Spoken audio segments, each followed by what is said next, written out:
நீ பாராட்டின தயவுக்கெல்லாம் நான் பாத்திரனல்ல. இதுவரையில் நீ தாங்கினதற்கு எவ்வளவும் நான் தகுதியும் இல்லை. என் வாழ்விலே நீ பாராட்டின தயவுக்கெல்லாம் நான் பாத்திரனல்ல. இதுவரையும் நீ தாங்கினதற்கு எவ்வளவும் நான் தகுதியும் இல்லை. மாறாமலே உடனிருந்து விலகாமலே நடத்தி வந்து, மாறாமலே உடனிருந்து விலகாமலே நடத்தி வந்து, ஆச்சரியமானவரே என் வாழ்வின் அதிசயமானவரே, ஆச்சரியமானவரே என் வாழ்வின் அதிசயமானவரே.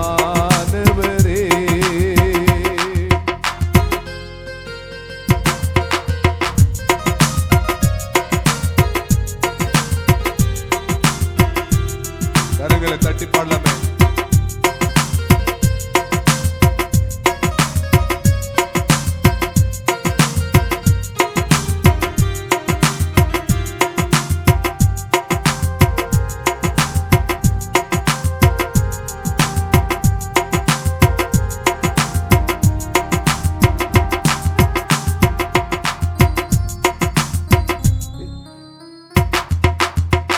எதிர்பார்க்கும் முடிவுகளை என் வாழ்வில் அளிப்பவரே, எதிர்பார்க்கும் முடிவுகளை என் வாழ்வில் அளிப்பவரே, வழியறியா அலைந்த என்னை கண்டீரே உம் கண்களால். ஆச்சரியமானவரே என் வாழ்வின் அதிசயமானவரே, ஆச்சரியமானவரே என் வாழ்வின் அதிசயமானவரே.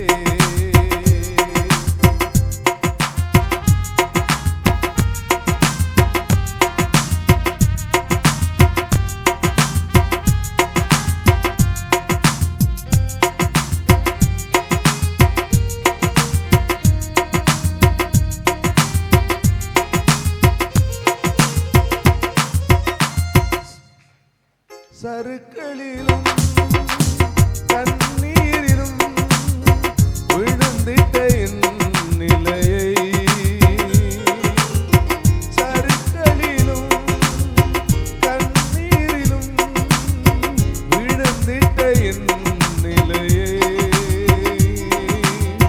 துன்பங்களை கண்ட நாட்களுக்கு சரியாக என்னை மகிழ செய்தீர். துன்பங்களை கண்ட நாட்களுக்குள் சரியாக என்னை மகிழ செய்தீர்.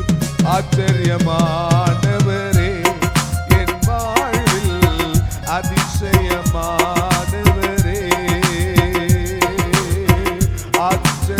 ஆச்சரியமானவரே என் வாழ்வில் அதிசயமானவரே.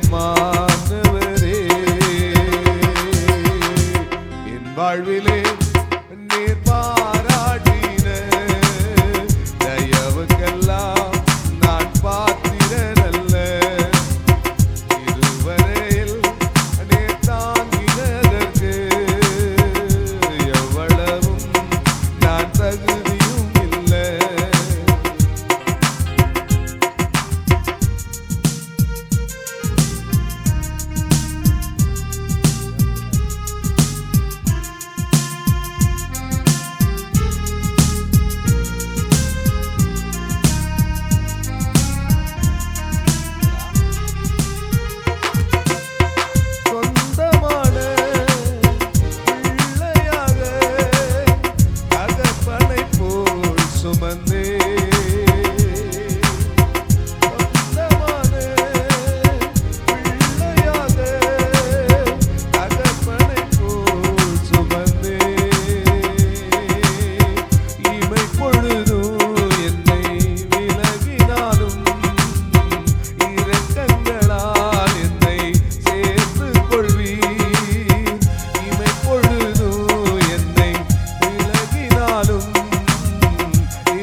அதிசயமானவரே, என் வாழ்வில் அதிசயமானவரே.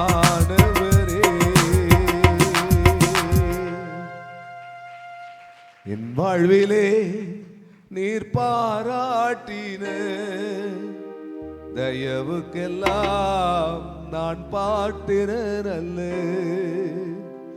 இதுவரையில் நீர் தாங்கினதற்கு எவ்வளவும் நான் தகுதியும் இல்லை. அல்லேலூயா. நம்முடைய வாழ்க்கையிலே தேவன் பாராட்டின கிருபைகளுக்கு நான் ஒரு நாளும் பாத்திரனல்ல. இதுவரையிலும் தேவன் நடத்தி வந்த அந்த நடத்துதலுக்கு எவ்வளவேனும் பாத்திரனல்ல. அல்லேலூயா. கடந்த நாட்களில் எல்லாம் தேவன் அப்படியாய் நம்மை நடத்தினார். எதுக்கும் பிரயோஜனம் இல்லாத, எதற்கும் யாருக்கும் விருப்பம் இல்லாத ஒரு சூழ்நிலையில இருந்த நம்மை தேவன் இன்றைக்கு அநேகருக்கு ஆசீர்வாதமான ஒரு பாத்திரமாக தேவன் வைத்திருக்கிறார். கரங்களை தட்டி ஆண்டவருடைய நாமத்தை மகிமைப்படுத்துங்க. நம் கண்களை மூடி நாம் ஜெபிக்க போகிறோம். சொல்லப்பட்ட சாட்சிகளுக்காக, காணிக்கைக்காக, அந்த ஊழியங்களுக்காக, நீ வரப்போகிற கர்த்தருடைய வார்த்தைக்காக, திருவிருந்து ஆராதனைக்காக நம்மத்தில் அருமையான சகோதரர் ஆண்ட்ரூ அவர்கள், அந்திரேயாபுரத்திலிருந்து வந்திருக்கிற சகோதரர் ஆண்ட்ரூ அவர்கள் வந்து ஜெபிப்பார்கள். எல்லாரும் கண்களை மூடி கொஞ்ச நேரம் ஸ்தோத்திரம் பண்ணுவோம். எல்லாரும் சத்தத்தை உயர்த்தி ஸ்தோத்திரம் பண்ணுவோமா? ஸ்தோத்திரம், ஸ்தோத்திரம், ஸ்தோத்திரம், ஸ்தோத்திரம், ஸ்தோத்திரம், ஸ்தோத்திரம், ஸ்தோத்திரம், ஸ்தோத்திரம், ஸ்தோத்திரம். அன்பின் தகப்பனே, உம்முடைய குமாரனாகிய இயேசு கிறிஸ்துவின் நாமத்தினாலே நாங்கள் ஜெபிக்கிறோம். தகப்பனே, இந்த புது வருட ஆராதனையை கலந்து கொள்ள நீர் எங்களுக்கு ஆண்டவரே நீர் பாராட்டின நம்முடைய கிருபைகளுக்காக மக்கள் நன்றி செலுத்துகிறோம். தகப்பனே, இந்த நாளிலும் கூட தகப்பனே வார்த்தைகளில் ஆண்டவரே கர்த்தாவே எங்களுக்குள்ளாக உம்முடைய பலனாகவும் உம்முடைய ஜீவனாகவும் எங்களுக்குள்ளாக கடந்து வர நீர் கிருபை பாராட்டும்படியாக நாங்கள் வேண்டுகிறோம். தகப்பனே, நீர் கொடுத்திருக்கிற வாக்கு தத்தங்களுக்காக ஸ்தோத்திரம். ஆண்டவரே, நீர் எங்களை கொண்டு ஆண்டவரே உம்முடைய ஊழியத்தை நிறைவேற்ற போகிறதுக்காக மக்கள் நன்றி செலுத்துகிறோம். ஆண்டவரே அப்பா, உம்முடைய வார்த்தைகள் ஆண்டவரே கர்த்தாவே வெறுமையாய் ஆண்டவரே போகாதபடிக்கு அதற்குண்டான கிரியைகளை செய்ய போகிறதுக்காக மக்கள் நன்றி செலுத்துகிறோம். தகப்பனே அப்பா, ஒவ்வொரு நேரத்திலும் நீர் எங்களோடு கூட இருந்து நீர் எங்களை பலப்படுத்துகிற தேவனாய் இருக்கிறீர். அப்பா, உம்முடைய வார்த்தைகளை கொண்டு ஆண்டவரே உம்முடைய ஜனங்களை நீர் தேற்றப் போகிறீர், நீர் ஆற்றப் போகிறீர். அப்பா மக்கள் நன்றி செலுத்துகிறோம். ஆண்டவரே அப்பா, உம்முடைய வார்த்தைகள் வெறுமையாய் வராதபடிக்கு அந்த கிரியைகள் ஆண்டவரே முற்றிலுமாய் நடக்க போகிறதுக்காக மக்கள் நன்றி செலுத்துகிறோம். தகப்பனே அப்பா கர்த்தாவே, செய்தி நேரத்தில் உம்முடைய கருத்தில் ஒப்பு கொடுக்கிறோம். அப்பா, உம்முடைய வார்த்தைகள் ஆண்டவரே ஒவ்வொருடைய இருதயத்தையும் ஆற்றி தேற்றி அரவணைக்கட்டும் தகப்பன். அப்பா கர்த்தாவே, உடைக்கப்பட்ட இருதயங்கள் எல்லாம் பலப்படுத்தணும் தகப்பனே. அப்பா கர்த்தாவே, ஒவ்வொரு குடும்பத்திலும் நீர் அற்புதங்களை செய்து ஆண்டவரே உம்முடைய நாமத்தை நீர் மகிமைப்படுத்த போகிறதுக்காக மக்கள் நன்றி செலுத்துகிறோம் தகப்பனே. அப்பா திருவிருந்தில் கூட தகப்பனே உம்முடைய கரம் இருந்து ஆண்டவரே எங்களை வழிநடத்தும்படியாக ஜெபிக்கிறோம். ஆண்டவரே அப்பா, உம்முடைய ரத்தத்தினாலே எங்களை பலப்படுத்த போகிறீர். மக்கள் நன்றி ராஜா. அப்பா, எங்களை உம்முடைய ஆண்டவரே பாவமாற எங்களை நீர் சுத்திகரிக்க போகிறதுக்காக மக்கள் நன்றி செலுத்துகிறோம் தகப்பனே. அப்பா, எல்லாவற்றையும் கருத்துக்குள்ளாக ஒப்பு கொடுத்து ஜெபிக்கிறோம். இயேசு கிறிஸ்துவின் நாமத்தின் மூலம் வேண்டிக் கொள்கிறோம் நல்ல பிதாவே, ஆமென். அல்லேலூயா. எத்தனை பேர் கர்த்தருடைய வார்த்தையை கேட்பதற்கு ஆயத்தமா இருக்கிறீங்க? அல்லேலூயா, அல்லேலூயா, அல்லேலூயா. கர்த்தர் நல்லவர். ஆமென். அவருடைய கிருபை என்றென்றைக்கும் உள்ளது. ஆமென். கர்த்தர் என்றென்றைக்கும் மாறாதவராக இருக்கிறார். வானமும் பூமியும் மாறினாலும் கர்த்தருடைய வார்த்தை ஒரு நாள் என்ன செய்யாதுங்க? மாறாது. அல்லேலூயா.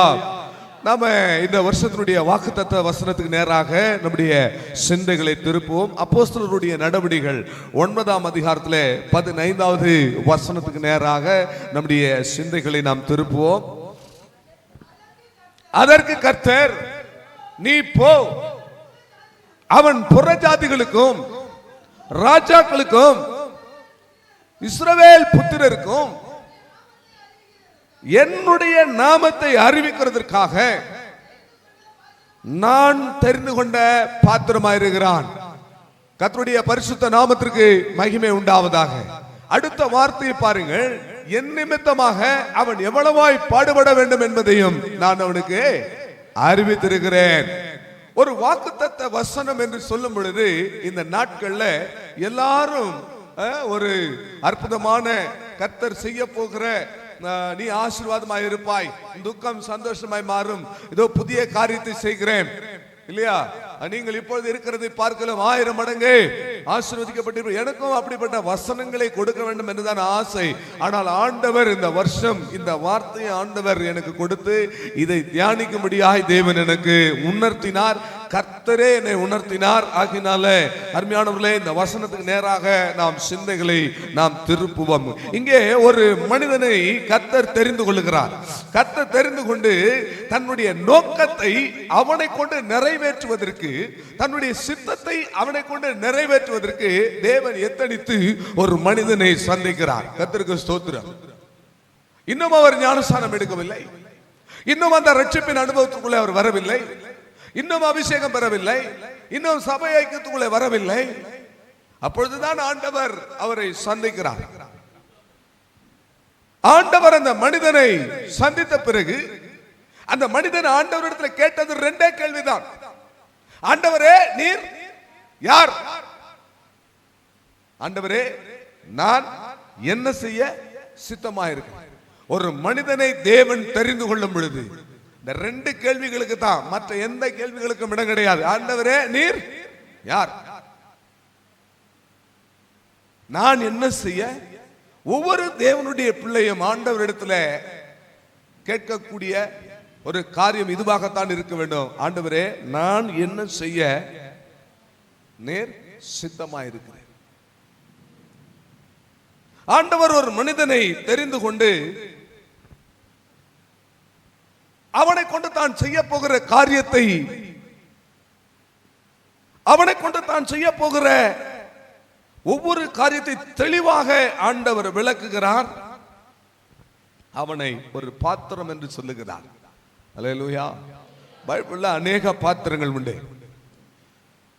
இன்றைக்கு 4 பாத்திரங்களை உங்களுக்கு முன்பதாக நான் வைக்க வேண்டும் என்று நினைத்தேன். ஆனால் இந்த மாதம் முழுவதும் இருக்கிற 4 வாரமும் ஒவ்வொரு பாத்திரத்தை குறித்து உங்கள் மத்தியிலே நான் பேச விரும்புகிறேன். அநேக பாத்திரங்கள் வேதத்திலே உண்டு. கர்த்தருக்கு ஸ்தோத்திரம். பாருங்கள், ஒரு மனிதனை கர்த்தர் தான் பயன்படுத்துகிற ஒரு பாத்திரமாக, அபிஷேகம் ஒரு மனிதனுக்கு ஏன் கொடுக்கப்படுகிறது என்று கடந்த நாட்களில் நாம் பார்த்தோம். ஒன்று, அபிஷேகம் வந்தவுடனே அவன் தேவ திட்டத்தை செய்கிறவனாக, தேவ சித்தத்தை செய்கிறவனாக மாற வேண்டும். அபிஷேகம் ஒரு மனிதனை ஆளுகை செய்யும் பொழுது, அபிஷேகம் ஒரு மனிதன் மேல வரும் பொழுது, அது வரைக்கும் சாதாரணமாக இருந்த அந்த மனிதன், தாவீதின் மேல அந்த அபிஷேகம் வந்தது. அவன் சிவந்த மேனியும் அழகிய கண்களும் நல்ல ரூபமுடையவனாய் இருந்தான். ஆனால் அவனுக்கு அந்த அபிஷேகம் கொடுக்கப்பட்ட பிற்பாடு அந்த அபிஷேகம் அவனை முழுவதுமாக அவனை மாற்றுகிறது. அவன் பெத்லகேமியன் ஆகிய ஒரு மனிதனை அறிவேன், அவன் யுத்த வீரன், காரிய சமர்த்தன், அவன் வாசிக்கிறதுல தேறினவன், கர்த்தர் அவனோடு கூட இருக்கிறார். அது வரைக்கும் அந்த அபிஷேகம் அவனுக்கு வராத வரைக்கும் ஒரு சாதாரண ஒரு மனிதனாக இருந்தான். அந்த அபிஷேகம் வந்த உடனே அந்த நபரை அது அப்படியே மாற்றி விடுகிறது. கர்த்தருக்கு ஸ்தோத்திரம். ஒரு அர்த்தத்தில் பிரியமானவர்களே, அபிஷேகம் ஒரு மனிதனுக்கு ஏன் கொடுக்கப்படுகிறது என்று நாம் பார்த்தோம். அந்த கடந்த நாட்களில் தேவன் தம்முடைய திட்டத்தை ஒரு மனிதனை கொண்டு நிறைவேற்ற வேண்டும். பிசாசு எப்படி தன்னுடைய ஆசை இச்சைகளை நிறைவேற்றிக் கொள்ள ஒரு மனுஷனுடைய சரீரத்தை தேடுகிறதோ, அதுபோல பிரியமானவர்களே, தேவனும் தன்னுடைய சித்தத்தை நிறைவேற்ற ஒரு மனிதனை அவர் தேடுகிறார். அல்லேலூயா, அல்லேலூயா சொல்ல மாட்டீங்களா? அல்லேலூயா. தேவன் தன்னுடைய திட்டத்தை ஒரு மனிதனை கொண்டு செய்து முடிக்க தேவன் அபிஷேகத்தை கொடுக்கிறார். இன்றைக்கு புதிய ஏற்பாட்டுக்கு வரும் பொழுது அது தெரிந்து கொள்ளப்பட்ட பாத்திரம் என்கிற பெயரிலே நான் உங்களுக்கு சொல்ல விரும்புகிறேன். பிரியமானவர்களே, அழைப்பானது எல்லாருக்கும் கொடுக்கப்படுகிறது. ஆனால் தெரிந்து கொள்ளப்படுகிற ஒரு அனுபவம் ஒரு சிலருக்கு தான் கொடுக்கப்படுகிறது. அழைக்கப்பட்டவர்கள் அநேகர், தெரிந்து கொள்ளப்பட்டவர்களோ ஒரு சிலர் தான். இங்கே அப்போஸ்தலனாகிய பவுலை குறித்து தேவன் சொல்லுகிற காரியம் என்ன? அவன் என் நாமத்தை அறிவிக்கிறதற்காக நான் தெரிந்து கொண்ட பாத்திரமாயிருக்கிறான். ஒரு அல்லேலூயா சொல்லுங்களேன். அதே வார்த்தை ஆண்டவர் உங்களுக்கு சொல்றாரு, நீங்கள் தேவனால தெரிந்து கொள்ளப்பட்ட ஒரு பாத்திரமா இருக்கிறீங்க. ஒரு அல்லேலூயா சொல்லுங்களேன். அல்லேலூயா, அல்லேலூயா. எப்படி தேவன் நம்மை தெரிந்து கொண்டிருக்கிறார் பிரியமானவர்களே. ஒரு மனிதனை தேவன் தெரிந்து கொள்ளுகிறார் என்று சொன்னால் அவர் நடத்துகிற பாதை, அந்த தெரிந்து கொள்ளப்பட்ட மனுஷனுடைய பாதை வித்தியாசமா இருக்கும். தேவன் உங்களை தெரிந்து கொண்டாரானால் உங்களை நடத்துகிற அந்த பாதையானது மிகவும் வித்தியாசமா இருக்கும். உங்களை நடத்துகிற அந்த பாதை மகிமை உள்ளதா இருக்கும். உங்களை நடத்துகிற அந்த பாதை பிரியமானவர்களே, கர்த்தருக்கு ஸ்தோத்திரம், மிகவும் ஆசீர்வாதமானதாக, பாடுகள் மத்தியில கூட நீங்கள் மிகுந்த ஆசீர்வதிக்கப்பட்டவர்களாக நீங்கள் காணப்படுவீர்கள். நிறைவுள்ளதாக இருக்கும். கர்த்தர் உங்களை தெரிந்து கொண்டால் உங்களுடைய பாதை மிகவும் தெளிவாக இருக்கும். அல்லேலூயா. பவுலுடைய வாழ்க்கை எடுத்து பாருங்க. பவுல் அப்போஸ்தலனை ஆண்டவர் தெரிந்து கொண்ட பாத்திரம் என்று சொல்லுகிறார். அவருடைய வாழ்க்கையில பின்மாற்றமே இல்லை. அவர் பின்வாங்கி போனான், மறுதலித்தான், சபித்தான், சத்தியம் பண்ணினான். இந்த மார்க்கத்துக்கு ஏன் வந்தேன் என்று சொன்னேன். அப்படி என்றால் பவுலுடைய வாழ்க்கையில ஒன்றுமே பார்க்க முடியாது. கர்த்தர் ஒரு மனிதனை தெரிந்து கொண்டால் அவனுடைய வாழ்க்கையானது முற்றிலும் வித்தியாசமாக இருக்கும். அல்லேலூயா. அதைத்தான் நான் சொன்னேன். தாவீதுக்கு அபிஷேகம் கொடுக்கப்பட்ட போது அவன் சிவந்த மேனியும் அழகிய கண்களும் நல்ல ரூபமுடையவனாக இருந்தான். அந்த அபிஷேகம் அவனுக்கு கொடுக்கப்பட்ட உடனே ஒரு பெரிய மாற்றம் வந்தது. அவன் எப்படிப்பட்டவன்? காரிய சமர்த்தனான், யுத்த வீரனாய் மாறினான், வில் வீரனாய் மாறினான். கர்த்தருக்கு ஸ்தோத்திரம். கர்த்தர் அவனோடு கூட இருந்தார். வாசிக்கிறதிலே தெரிந்தவனாய் மாறினான். அவன் காரிய சித்தி உள்ளவனானான். சவுலுக்கு இந்த அபிஷேகம் கொடுக்கப்படுகிற வரைக்கும், கர்த்தர் அவனை ராஜாவாக தெரிந்து கொள்ளுகிற வரைக்கும், சாதாரணமான ஒரு மனிதனாக கழுதையை தேடி கொண்டு போனவன், மாடு மேய்த்து கொண்டிருந்தவன். கர்த்தருடைய அபிஷேகம் அவன் மேல வந்தது. அப்படி ஒரு பெரிய மாற்றம் அவனுக்குள்ளே வந்தது. பிரியமானவர்களே, அவன் கர்த்தருடைய ஆவி அவனுக்குள்ளே வந்து வேற ஒரு இருதயம் உடையவனாய் மாறினான். ஒரு புதிய இருதயம் அவனுக்கு வந்தது. அவன் தீர்க்க தரிசனம் சொல்லுகிறவனாய் காணப்பட்டான். சாலமோனுக்கு தேவன் அந்த அபிஷேகத்தை கொடுத்தார். அது வரைக்கும் சாதாரணமாக இருந்தான். அவன் கிபியோனிலே ஆண்டவருக்கு பலி செலுத்தி அந்த கிபியோனிலே இருந்தபோது கர்த்தர் அவனுக்கு தரிசனமான போது அந்த அபிஷேகம் அவனுக்கு வந்தது. ஞானத்தை தேவன் கொடுத்தார். ஞானம், அது வரைக்கும் ஞானம் இல்லாதவனாக இருந்தான். இந்த தெரிந்து கொள்ளுதல், இந்த அழைப்பு, இந்த அபிஷேகம் அவன் மேல வந்த உடனே அவன் பெரிய ஞானியாக அவன் மாறிவிட்டான். அல்லேலூயா. இப்படி சொல்லிக்கொண்டே போகலாம் பிரியமானவர்களே. அதனால ஒரு தெரிந்து கொள்ளப்பட்ட தேவனுடைய பிள்ளையினுடைய வாழ்க்கை மிகவும் வித்தியாசமாக இருக்கும். உங்களை கர்த்தர் தெரிந்து கொண்டிருப்பது அழைப்பு எல்லாருக்கும் உண்டு. அழைக்கிறார், எல்லாரையும் அழைக்கிறார். வருத்தப்பட்டு பாரம் சுமக்கிறவர்களே, நீங்கள் எல்லாரும் என்னிடத்தில் வாருங்கள். எல்லாரையும் தேவன் அழைக்கிறார்.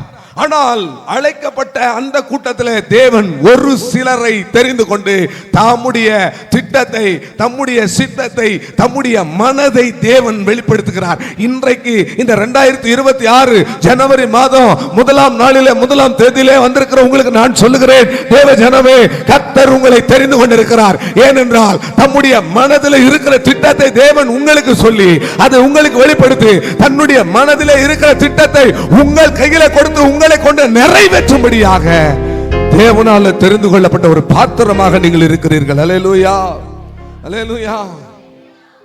எப்படிப்பட்ட ஒரு தெரிந்து கொள்ளுதல்!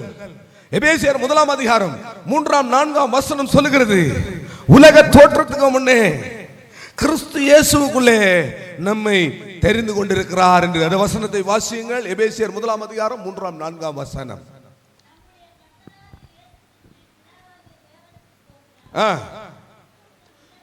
அவர் நம்மை கிறிஸ்துவுக்குள் உன்னதங்களில் ஆவிக்குரிய சகல ஆசீர்வாதத்தினாலும் நம்மை ஆசீர்வதித்திருக்கிறார். கர்த்தருக்கு ஸ்தோத்திரம். உலக தோற்றத்துக்கு முன்பதாக கிறிஸ்து இயேசுவுக்குள் நம்மை அவர் தெரிந்து கொண்டிருக்கிறார். 3-4 ஆகிய வசனங்கள் இது சொல்லப்பட்டிருக்கிறது. அல்லேலூயா. ஆண்டவருடைய நாமத்துக்கு மகிமை உண்டாவதாக. உலகம் தோன்றுவதற்கு முன்பதாகவே தேவன் நம்ம என்ன செய்திருக்கிறாரு? தெரிந்து கொண்டிருக்கிறார். எத்தனை பேர் அதை விசுவாசிக்கிறீங்க? உலக தோற்றத்துக்கு முன்பதாகவே தேவனுடைய மனதில் நீங்க இருக்கிறீங்க. உலகம் தோன்றதுக்கு முன்பதாகவே தேவனுடைய திட்டத்தில் நீங்க இருக்கிறீங்க. அதனால தான் இன்றைக்கு ஆண்டவர் உங்களை தெரிந்து கொண்ட ஒரு பாத்திரம் என்று இந்த ராத்திரி வேளையில உங்களோடு கூட ஆண்டவர் சொல்லுகிறார். அல்லேலூயா. வேதத்துல பல பாத்திரங்கள் உண்டு. கர்த்தர் தெரிந்து கொண்ட பாத்திரம் எப்படிப்பட்ட பாத்திரம் என்று நாம் இந்த மாதம் முழுவதும் பார்க்க போகிறோம். இன்றைக்கு ஒரு பாத்திரத்தை உங்களுக்கு முன்பதாக நான் வைக்கிறேன். எப்படி தேவன் தெரிந்து கொண்ட பாத்திரம் எப்படிப்பட்ட பாத்திரமா இருக்க வேண்டும் என்று நாம் பார்க்க போகிறோம்.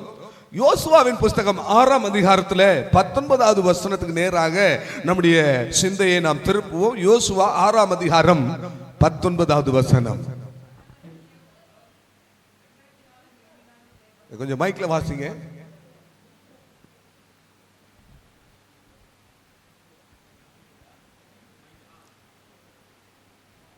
சகல வெள்ளியும் பொன்னும் சகல வெள்ளியும் பொன்னும் வெண்கலத்தினாலும் இரும்பினாலும் செய்யப்பட்ட பாத்திரங்களும் வெண்கலத்தினாலும் இரும்பினாலும் செய்யப்பட்ட பாத்திரங்களும் கர்த்தருக்கு பரிசுத்தமானவைகள், கர்த்தருக்கு பரிசுத்தமானவைகள், அவைகள் கர்த்தரின் பொக்கிஷத்தில் சேரும் என்றான். அது கர்த்தருடைய பொக்கிஷத்திலே சேரும் என்றான். முதலாவதாக ஒரு சில பாத்திரங்களை நான் உங்களுக்கு சொல்லி 4 பாத்திரங்களை உங்களுக்கு முன்பதாக வைத்து அதுல ஒரு பாத்திரத்தை நாம் அதிகமாக தியானித்து மீதி 3 இனி வருகிற ஞாயிற்றுக்கிழமைகளிலே நாம் சபையில ஆராதனையிலே தியானிக்க போகிறோம். இது பார்ட் 1, பார்ட் 2, பார்ட் 3 வரப்போகுது. அல்லேலூயா. இன்றைக்கு ஒரு சில பாத்திரங்கள், வேதத்திலே சொல்லப்பட்ட ஒரு சில பாத்திரங்கள் கவனியுங்கள். இங்கே வெள்ளியினால ஒரு பாத்திரம் இருக்கிறது, இரும்பினால பாத்திரம் இருக்கிறது, கனத்துக்குரிய பாத்திரமும் இருக்கிறது, சிலது கனவீனமான பாத்திரங்களும் இருக்கிறது. அந்த பாத்திரங்கள் எல்லாம் இப்பொழுது எப்படிப்பட்டது? அது தீட்டுள்ள அசுத்தமான ஒரு பாத்திரம். ஏனென்று சொன்னால் எரிகோவிலே இருக்கிறது எல்லாமே சாபத்தீடானது. எரிகோவிலே பெறப்பட்ட பாத்திரங்கள் எல்லாம் சாபத்தீடான பாத்திரங்கள். அதை கர்த்தருடைய பொக்கிஷத்திற்கு கொண்டு வரும் பொழுது அது பரிசுத்தமாக்கப்பட்ட பாத்திரங்களாய் இருக்கிறது. அல்லேலூயா. அருமையானவர்களே, நீங்கள் தேவனால் தெரிந்து கொள்ளப்பட்ட ஒரு பாத்திரமா இருந்தால், தேவன் பயன்படுத்துகிற ஒரு பாத்திரமா இருந்தால், எஜமான் பயன்படுத்துவதற்கு உங்களை தெரிந்து கொண்டிருந்தால், நாம் எல்லாரும் ஒரு காலத்தில் எரிகோவின் பாத்திரங்களா இருந்தோம், பாவத்தில் இருந்தோம், சாபத்தில் இருந்தோம், விக்கிரக ஆராதனையில் இருந்தோம், பலவிதமான கொடிய துன்மார்க்கமான ஜீவிதத்தில் இருந்தோம். எரிகோவில இருக்கிறது எல்லாம் சாப தீட்டானது என்று சொல்வது போல நம்முடைய வாழ்க்கை இருந்தது. ஆனால் நாம கர்த்தருடைய பொக்கிஷத்திலே சேரும் பொழுது, கர்த்தருடைய பொக்கிஷம் என்பது சபையை காண்பிக்கிறது, கர்த்தருடைய பொக்கிஷம் என்பது தேவனுடைய ராஜ்யத்தை காண்பிக்கிறது, கர்த்தருடைய பொக்கிஷம் என்பது பரலோக ராஜ்யத்தை காண்பிக்கிறது, கர்த்தருடைய பொக்கிஷம் என்பது பரிசுத்தவான்களுடைய ஐக்கியத்தை காண்பிக்கிறது, கர்த்தருடைய பரிசுத்தம் என்பது தேவ ஜனங்களுடைய ஐக்கியத்தை காண்பிக்கிறது. இந்த பொக்கிஷத்திலே எரிகோவின் பாத்திரங்களாய் இருந்த நாம் வந்து சேரும் பொழுது நாம பரிசுத்தமாக்கப்பட்ட பாத்திரங்களாய் இருக்கிறோம். அல்லேலூயா. அல்லேலூயா சொல்ல மாட்டீங்களா? எத்தனை பேர் பரிசுத்தமாக்கப்பட்ட பாத்திரம்? ஒரு அல்லேலூயா சொல்லுங்க. கர்த்தர் உங்களை பரிசுத்தம் பண்ணினார். நீங்கள் கர்த்தருடைய பொக்கிஷத்திலே சேர்க்கப்படுகிற ஒரு பாத்திரம். ஆமென் சொல்லுங்க. கர்த்தருடைய பொக்கிஷத்திலே சேர்க்கப்படுகிற பரிசுத்தமாக்கப்பட்ட பாத்திரங்கள். இரண்டாவதாக கர்த்தருடைய நாமத்துக்கு மகிமை உண்டாவது. எபிரேயர் 9ஆம் அதிகாரம் 4வது வசனத்தை வாசிப்போம்.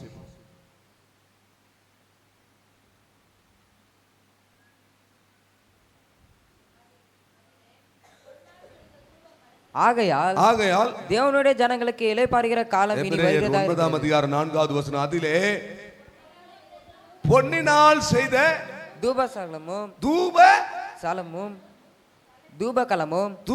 கலசமும் முழுவதும் பொற்கடு பொதிந்திருக்கப்பட்ட உடன்படிக்கை பெட்டியும் இருந்தன.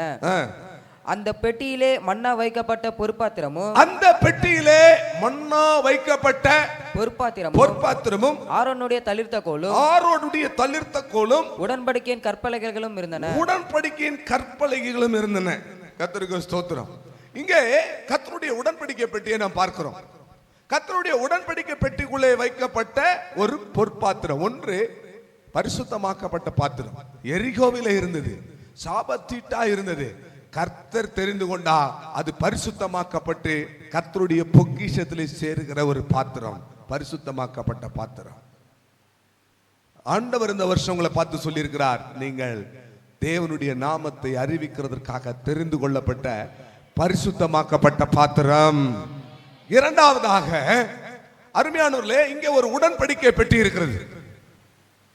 பெட்டி என்பது ஒரு மனுஷனுடைய ஜீவத்தை காண்பிக்கிறது. பெட்டி என்பது இன்னொரு அர்த்தத்திலே அது புதிய ஏற்பாட்டு சபையை காண்பிக்கிறது. கர்த்தருக்கு ஸ்தோத்திரம். பெட்டி என்பது ஊழியர்களை காண்பிக்கிறது, பெட்டி என்பது விசுவாசிகளை காண்பிக்கிறது. ஆகவே ஒரு மனுஷனை நாம பெட்டி என்று எடுத்துக்கொள்ளலாம். கர்த்தருடைய உடன்படிக்கை பெட்டி என்பதற்கு பல காரணங்கள், பல அர்த்தங்கள், பல வியாக்கியானங்கள் உண்டு. ஆனால் இன்றைய செய்தியிலே அருமையானவர்களே, இங்கே பெட்டி என்பது ஒரு தனி மனிதனுடைய வாழ்வு அல்லது சபை அல்லது ஊழியர் அல்லது விசுவாசி ஆகிய இந்த ஒரு ஐக்கியத்தை பெட்டி என்று சொல்லலாம். இந்த பெட்டியிலே மன்னா வைக்கப்பட்ட ஒரு பொற்பாத்திரம், இரண்டாவது கற்பலகை இருந்தது, மூன்றாவது ஆரோனுடைய துளிர்த்த கோல். இதுக்கு முன்பதாக இதற்கு அர்த்தம் நம்ம இப்படி சொல்லி இருந்தோம். மன்னா அதுல இருந்தது. அந்த மன்னா என்பது வானத்திலிருந்து வந்த அப்பம், தூதர்கள் புசிக்கிற அப்பம். இயேசு கிறிஸ்து சொன்னார், நானே ஜீவ அப்ப. ஆகவே இந்த பெட்டியில இருந்த இந்த மன்னாவானது இயேசுவை காண்பிக்கிறது என்று சொல்லி இருந்தோம். ஆரோனுடைய தளிர்த்த கோல் என்பது ஈசா எனும் அடிமரத்திலிருந்து ஒரு கிளை எழும்பி செழிக்கும், அதுவும் இயேசு கிறிஸ்து என்று சொல்லி இருந்தோம். அப்ப கற்பலகைகள் இருந்து அதுல வார்த்தை இருந்தது. வார்த்தை என்பது இயேசு கிறிஸ்து தான். நான் வார்த்தையா இருக்கிறேன், ஆதியிலே வார்த்தை இருந்தது. ஆகவே வார்த்தையும் இயேசு கிறிஸ்து என்று சொல்லி இருந்தோம். இன்றைக்கு தெரிந்து கொள்ளப்பட்ட பாத்திரம் என்கிற செய்திக்கு நேராய் வரும் பொழுது ஆவியானவர் தருகிற ஒரு வித்தியாசமான விளக்கத்தை பாருங்கள் பிரியமானவர்களே. இங்கே மன்னா வைக்கப்பட்ட பொற்பாத்திரம் என்பது உபதேசத்தை காண்பிக்கிறது. மன்னா என்றால் உபதேசம். மன்னா எங்கிருந்து வந்தது? வானத்திலிருந்து வந்தது. அல்லேலூயா. எங்கிருந்து வந்தது? வானத்திலிருந்து வந்தது. வானத்திலிருந்து மன்னா எப்படி பொழிந்ததோ அதுபோல என் வசனம் இளம் பயிரின் மேல் பொழியும் என்று உபாகமத்தில் வாசிக்கிறோம். அல்லேலூயா. ஒரு மழை எப்படி பொழிகிறதோ, ஒரு பனி எப்படி பொழிகிறதோ, அதுபோல கர்த்தருடைய வசனம், உபதேசமாகிய வசனமும் என்ன செய்யும்? மழையை போல பனியை போல அது என்ன செய்யுமா? பொழியும். ஆகவே மன்னா என்பது பிரியமானவர்களை வானத்திலிருந்து வருகிற உபதேசத்தை காண்பிக்கிறது. இரண்டாவது பிரியமானவர்களே, கற்பலகைகள் என்று சொல்லும் பொழுது கர்த்தர் தந்திருக்கிற கற்பனைகளை காண்பிக்கிறது. மூன்றாவது ஆரோனுடைய தளிர்த்த கோல் என்று சொல்லுவது, நீங்கள் பார்த்தீங்கன்னா ஆரோனுடைய கோலை உங்களை யார் இப்ப ஊழியம் செய்ய போறது? யார் இப்ப இந்த ஊழியத்துல பெரிய ஆளு, நீயா நானா என்ற ஊழியத்துல ஒரு பெரிய பிரச்சனை வந்த உடனே ஆண்டவர் சொல்றாரு, நான் யாரை தெரிந்து கொள்கிறேனோ அவனுடைய கோல் என்ன செய்யும்? துளிர்விடும். ஊழியத்துல ஒரு பிரச்சனை, ஆகவே இந்த ஊழியம் இப்ப துளிர்விட போகிறது. ஆகவே ஆரோனுடைய தளிர்த்த கோல் என்று சொல்லுவது ஊழியத்தை அது காண்பிக்கிறது. இப்போ மன்னா வைக்கப்பட்ட பொற்பாத்திரம், மன்னா என்று சொல்லுவது உபதேசம். இரண்டாவது கற்பலகைகள் என்பது கர்த்தர் தந்த கற்பனைகள். மூன்றாவது கோல் என்பது யார் இப்ப ஊழியம் செய்யுது? ஊழியம். இந்த மூணும் ரொம்ப முக்கியமா இருக்க கிறிஸ்தவ வாழ்க்கையில. கர்த்தருக்கு ஸ்தோத்திரம். இரண்டாம் நாளாகமும் 5ஆம் அதிகாரம் 10வது வசனத்துக்கு வரும் பொழுது, இரண்டாம் நாளாகமும் 5ஆம் அதிகாரம் 10வது வசனத்தை தெளிவாக வாசியுங்கள்.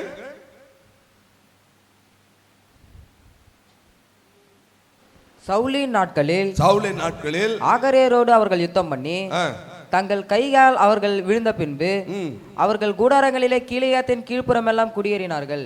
இரண்டாம் நாளாகமும் 5ஆம் அதிகாரம் 10வது வசனம். லெசனுக்கு என்னாச்சு? வாசிங்க. இஸ்ரவேல் புத்திரர் எகிப்திலிருந்து புறப்பட்ட பின்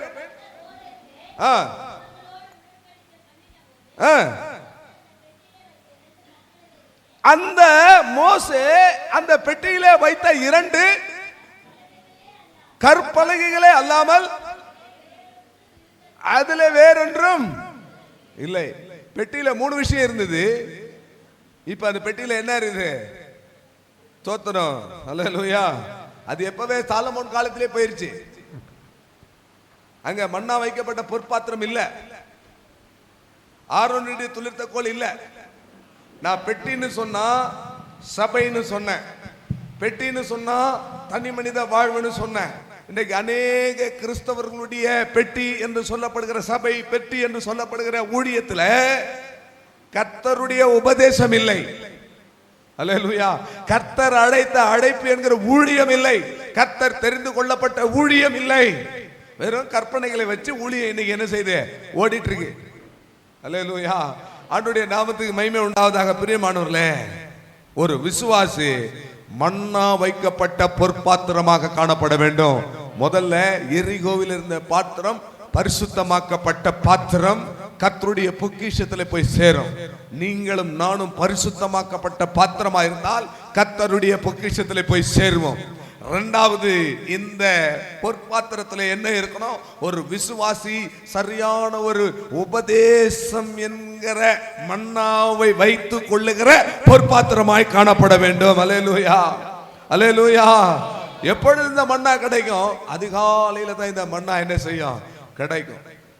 எப்பொழுது அதிகாலையில என்னவெல்லாம் கிடைக்கும்? மன்னா மாத்திரம் கிடைக்காது, கிருபையும் கிடைக்கும். அதிகாலையில தேவனுடைய கிருபை, அதிகாலையில தேவனுடைய தயவு. ஆகவே பொற்பாத்திரம் என்று சொல்லும் பொழுது உபதேசம் வைக்கப்பட்ட, உபதேசத்தினால் நிறைந்திருக்கிற விசுவாசியாக அவர்கள் காணப்பட வேண்டும். அல்லேலூயா, அல்லேலூயா, கர்த்தருக்கு ஸ்தோத்திரம். 2 தீமோத்தேயு 2 அதிகாரம் 20, 21 இந்த வசனத்தை இப்பொழுது நாம் வாசிப்போம். ஆனா இதுல இருந்து ஒரு பெரிய விஷயம் இந்த 4 வாரத்துல ஒரு நாள் நாம் பார்க்க போகிறோம். இன்னைக்கு லேசா நம்ம அதை டச் பண்ணி நம்ம போகலாம். 2 தீமோத்தேயு 2 அதிகாரம் 20, 21 வசனத்தை பாருங்க. ஒரு பெரிய வீட்டிலே, ஒரு பெரிய வீட்டிலே பொன்னும் வெள்ளியுமான, பொன்னும் வெள்ளியுமான பாத்திரங்களும் அல்லாமல், பாத்திரங்களும் அல்லாமல் மரமும் மரமும் மண்ணுமான பாத்திரங்களும் உண்டு. மண்ணுமான பாத்திரங்களும் உண்டு. அவைகளில் சில கனத்திற்கும் சில கனவீனத்திற்கும் உரிய ஒரு பாத்திரமா இருக்கும். ஆகையால் ஒருவன் இவைகளை விட்டு தன்னை சுத்திகரித்துக் கொண்டால் அவன் பரிசுத்தமாக்கப்பட்டதும் எஜமானுக்கு உபயோகமானதும் எந்த நற்கிரியைக்கும் ஆயத்தமாக்கப்பட்ட பாத்திரமாய் கனத்துக்குரிய ஒரு பாத்திரமா இருக்கிறான். ஒரு அல்லேலூயா சொல்லுங்களேன். கர்த்தரால் தெரிந்து கொள்ளப்பட்ட பாத்திரம். இந்த வருஷம் இந்த சத்தம் உங்க காதுல தொனிச்சுக்கிட்டே இருக்கணும். நீ கர்த்தரால் தெரிந்து கொள்ளப்பட்ட பாத்திரம். 1 எரிகோவிலே பரிசுத்தமாக்கப்பட்ட பாத்திரம். 2 மன்னா வைக்கப்பட்ட பாத்திரம். கர்த்தருக்கு ஸ்தோத்திரம். 3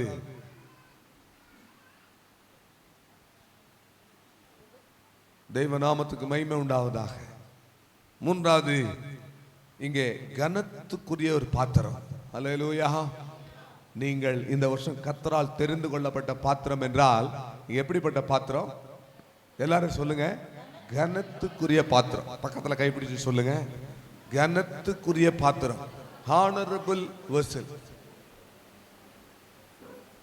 ஒரு வீட்டுல, ஒரு பெரிய வீட்டுல என்னென்ன பாத்திரங்கள் இருக்கிறது?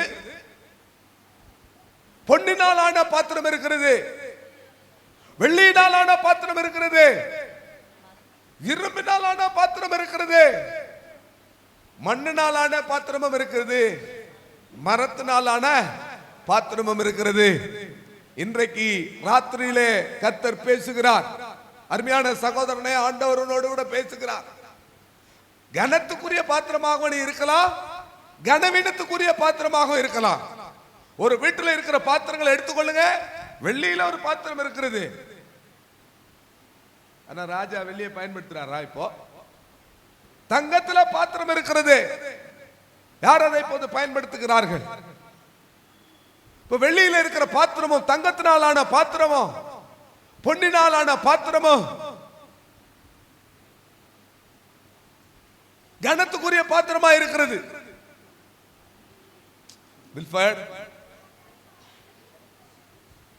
ஆண்டுடைய நாமத்துக்கு மகிமை உண்டாவதாக.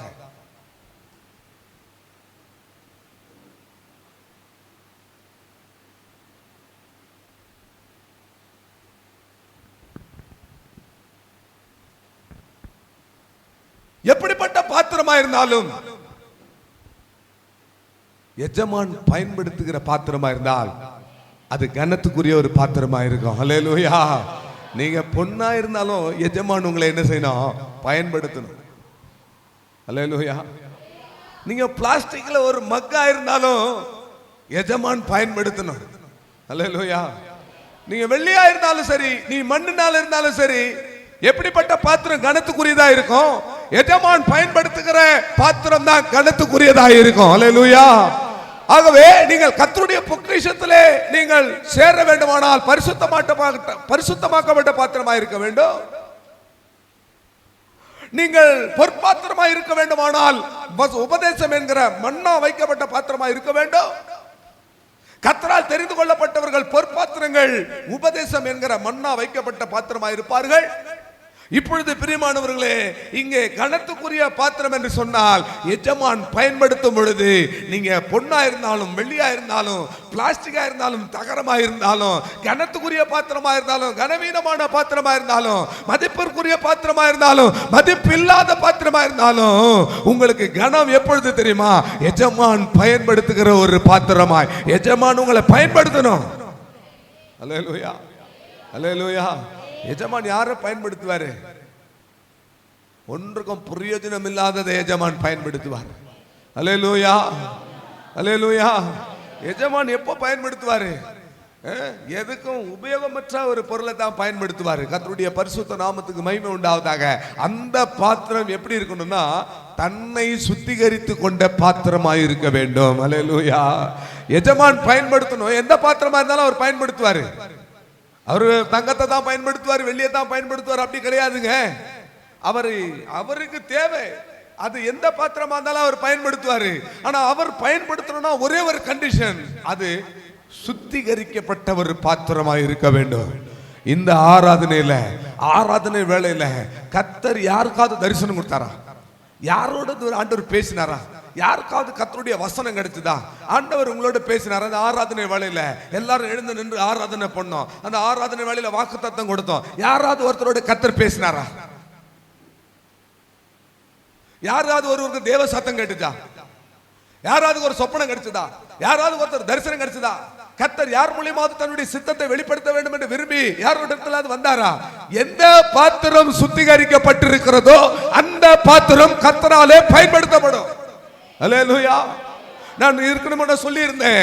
ஒரு அருமையான வயதான ஒரு தகப்பனர் காமராஜபுரத்துல இருந்து வருவார். அவருக்கு ஒரு கால் முற்றிலும் பாதி அறையா தான் இருக்கும். அவர் மாற்றுத்திறனாளி.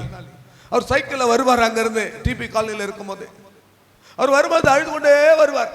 நாங்க பார்த்திருக்கோம். அவர் வரும்போது திரும்பி ஆராதனை முடிஞ்ச உடனே அவர் எல்லாரும் போன பிறகு அவர் எங்க வீட்டில் இருந்து எங்க அம்மா அவருக்கு மாத்திரம் சாப்பாடு கொடுப்பாங்க. அவர் சாப்பிட்டு போவார். திரும்பி போகும்போதே அழுதுட்டே போவார்.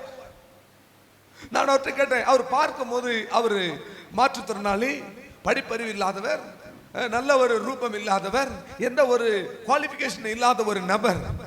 ஆராதனை வரும்போது அழுதுட்டே வர்றாரு. ஆராதனை விட்டு போகும்போது அழுதுட்டே போறாரு. எப்போதும் ஆண்டவரே ஆண்டவரேன்னு கிடக்குறார். ஒரு நாள் நான் கேட்டேன், ஐயா நான் இப்போ +2 படிக்கிறேன். ஐயா நான் கேட்டேன், நீங்க வரும்போது அழுதுட்டே வர்றீங்க, போகும்போது அழுதுட்டே போறீங்க, அப்படின்னா என்னன்னா அவர் சொன்ன வார்த்தை எனக்கு ரொம்ப ஆச்சரியமா இருந்தது. இல்ல நைட்டு கர்த்தரினோடு கூட பேசினாரு, சில வசனங்களை சொன்னாரு, சில சொப்பனங்களை காமிச்சாரு, சில தரிசனங்களை நான் பார்த்தேன், அதை நினைச்சிட்டு அழுதுட்டே வந்தேன். சரி போகும்போதே அழுகிறேன் அப்படின்னா இங்க வந்தா இது பாஸ்டர் அதுதான் பிரசங்கம் பண்றாரு, பாஸ்டர் அந்த சொப்பனத்தை சொல்றாரு, பாஸ்டர் அந்த வசனத்தை சொல்றாரு, அதான் எனக்கு சந்தோஷத்துல நான் அழுதுட்டே போறேன்.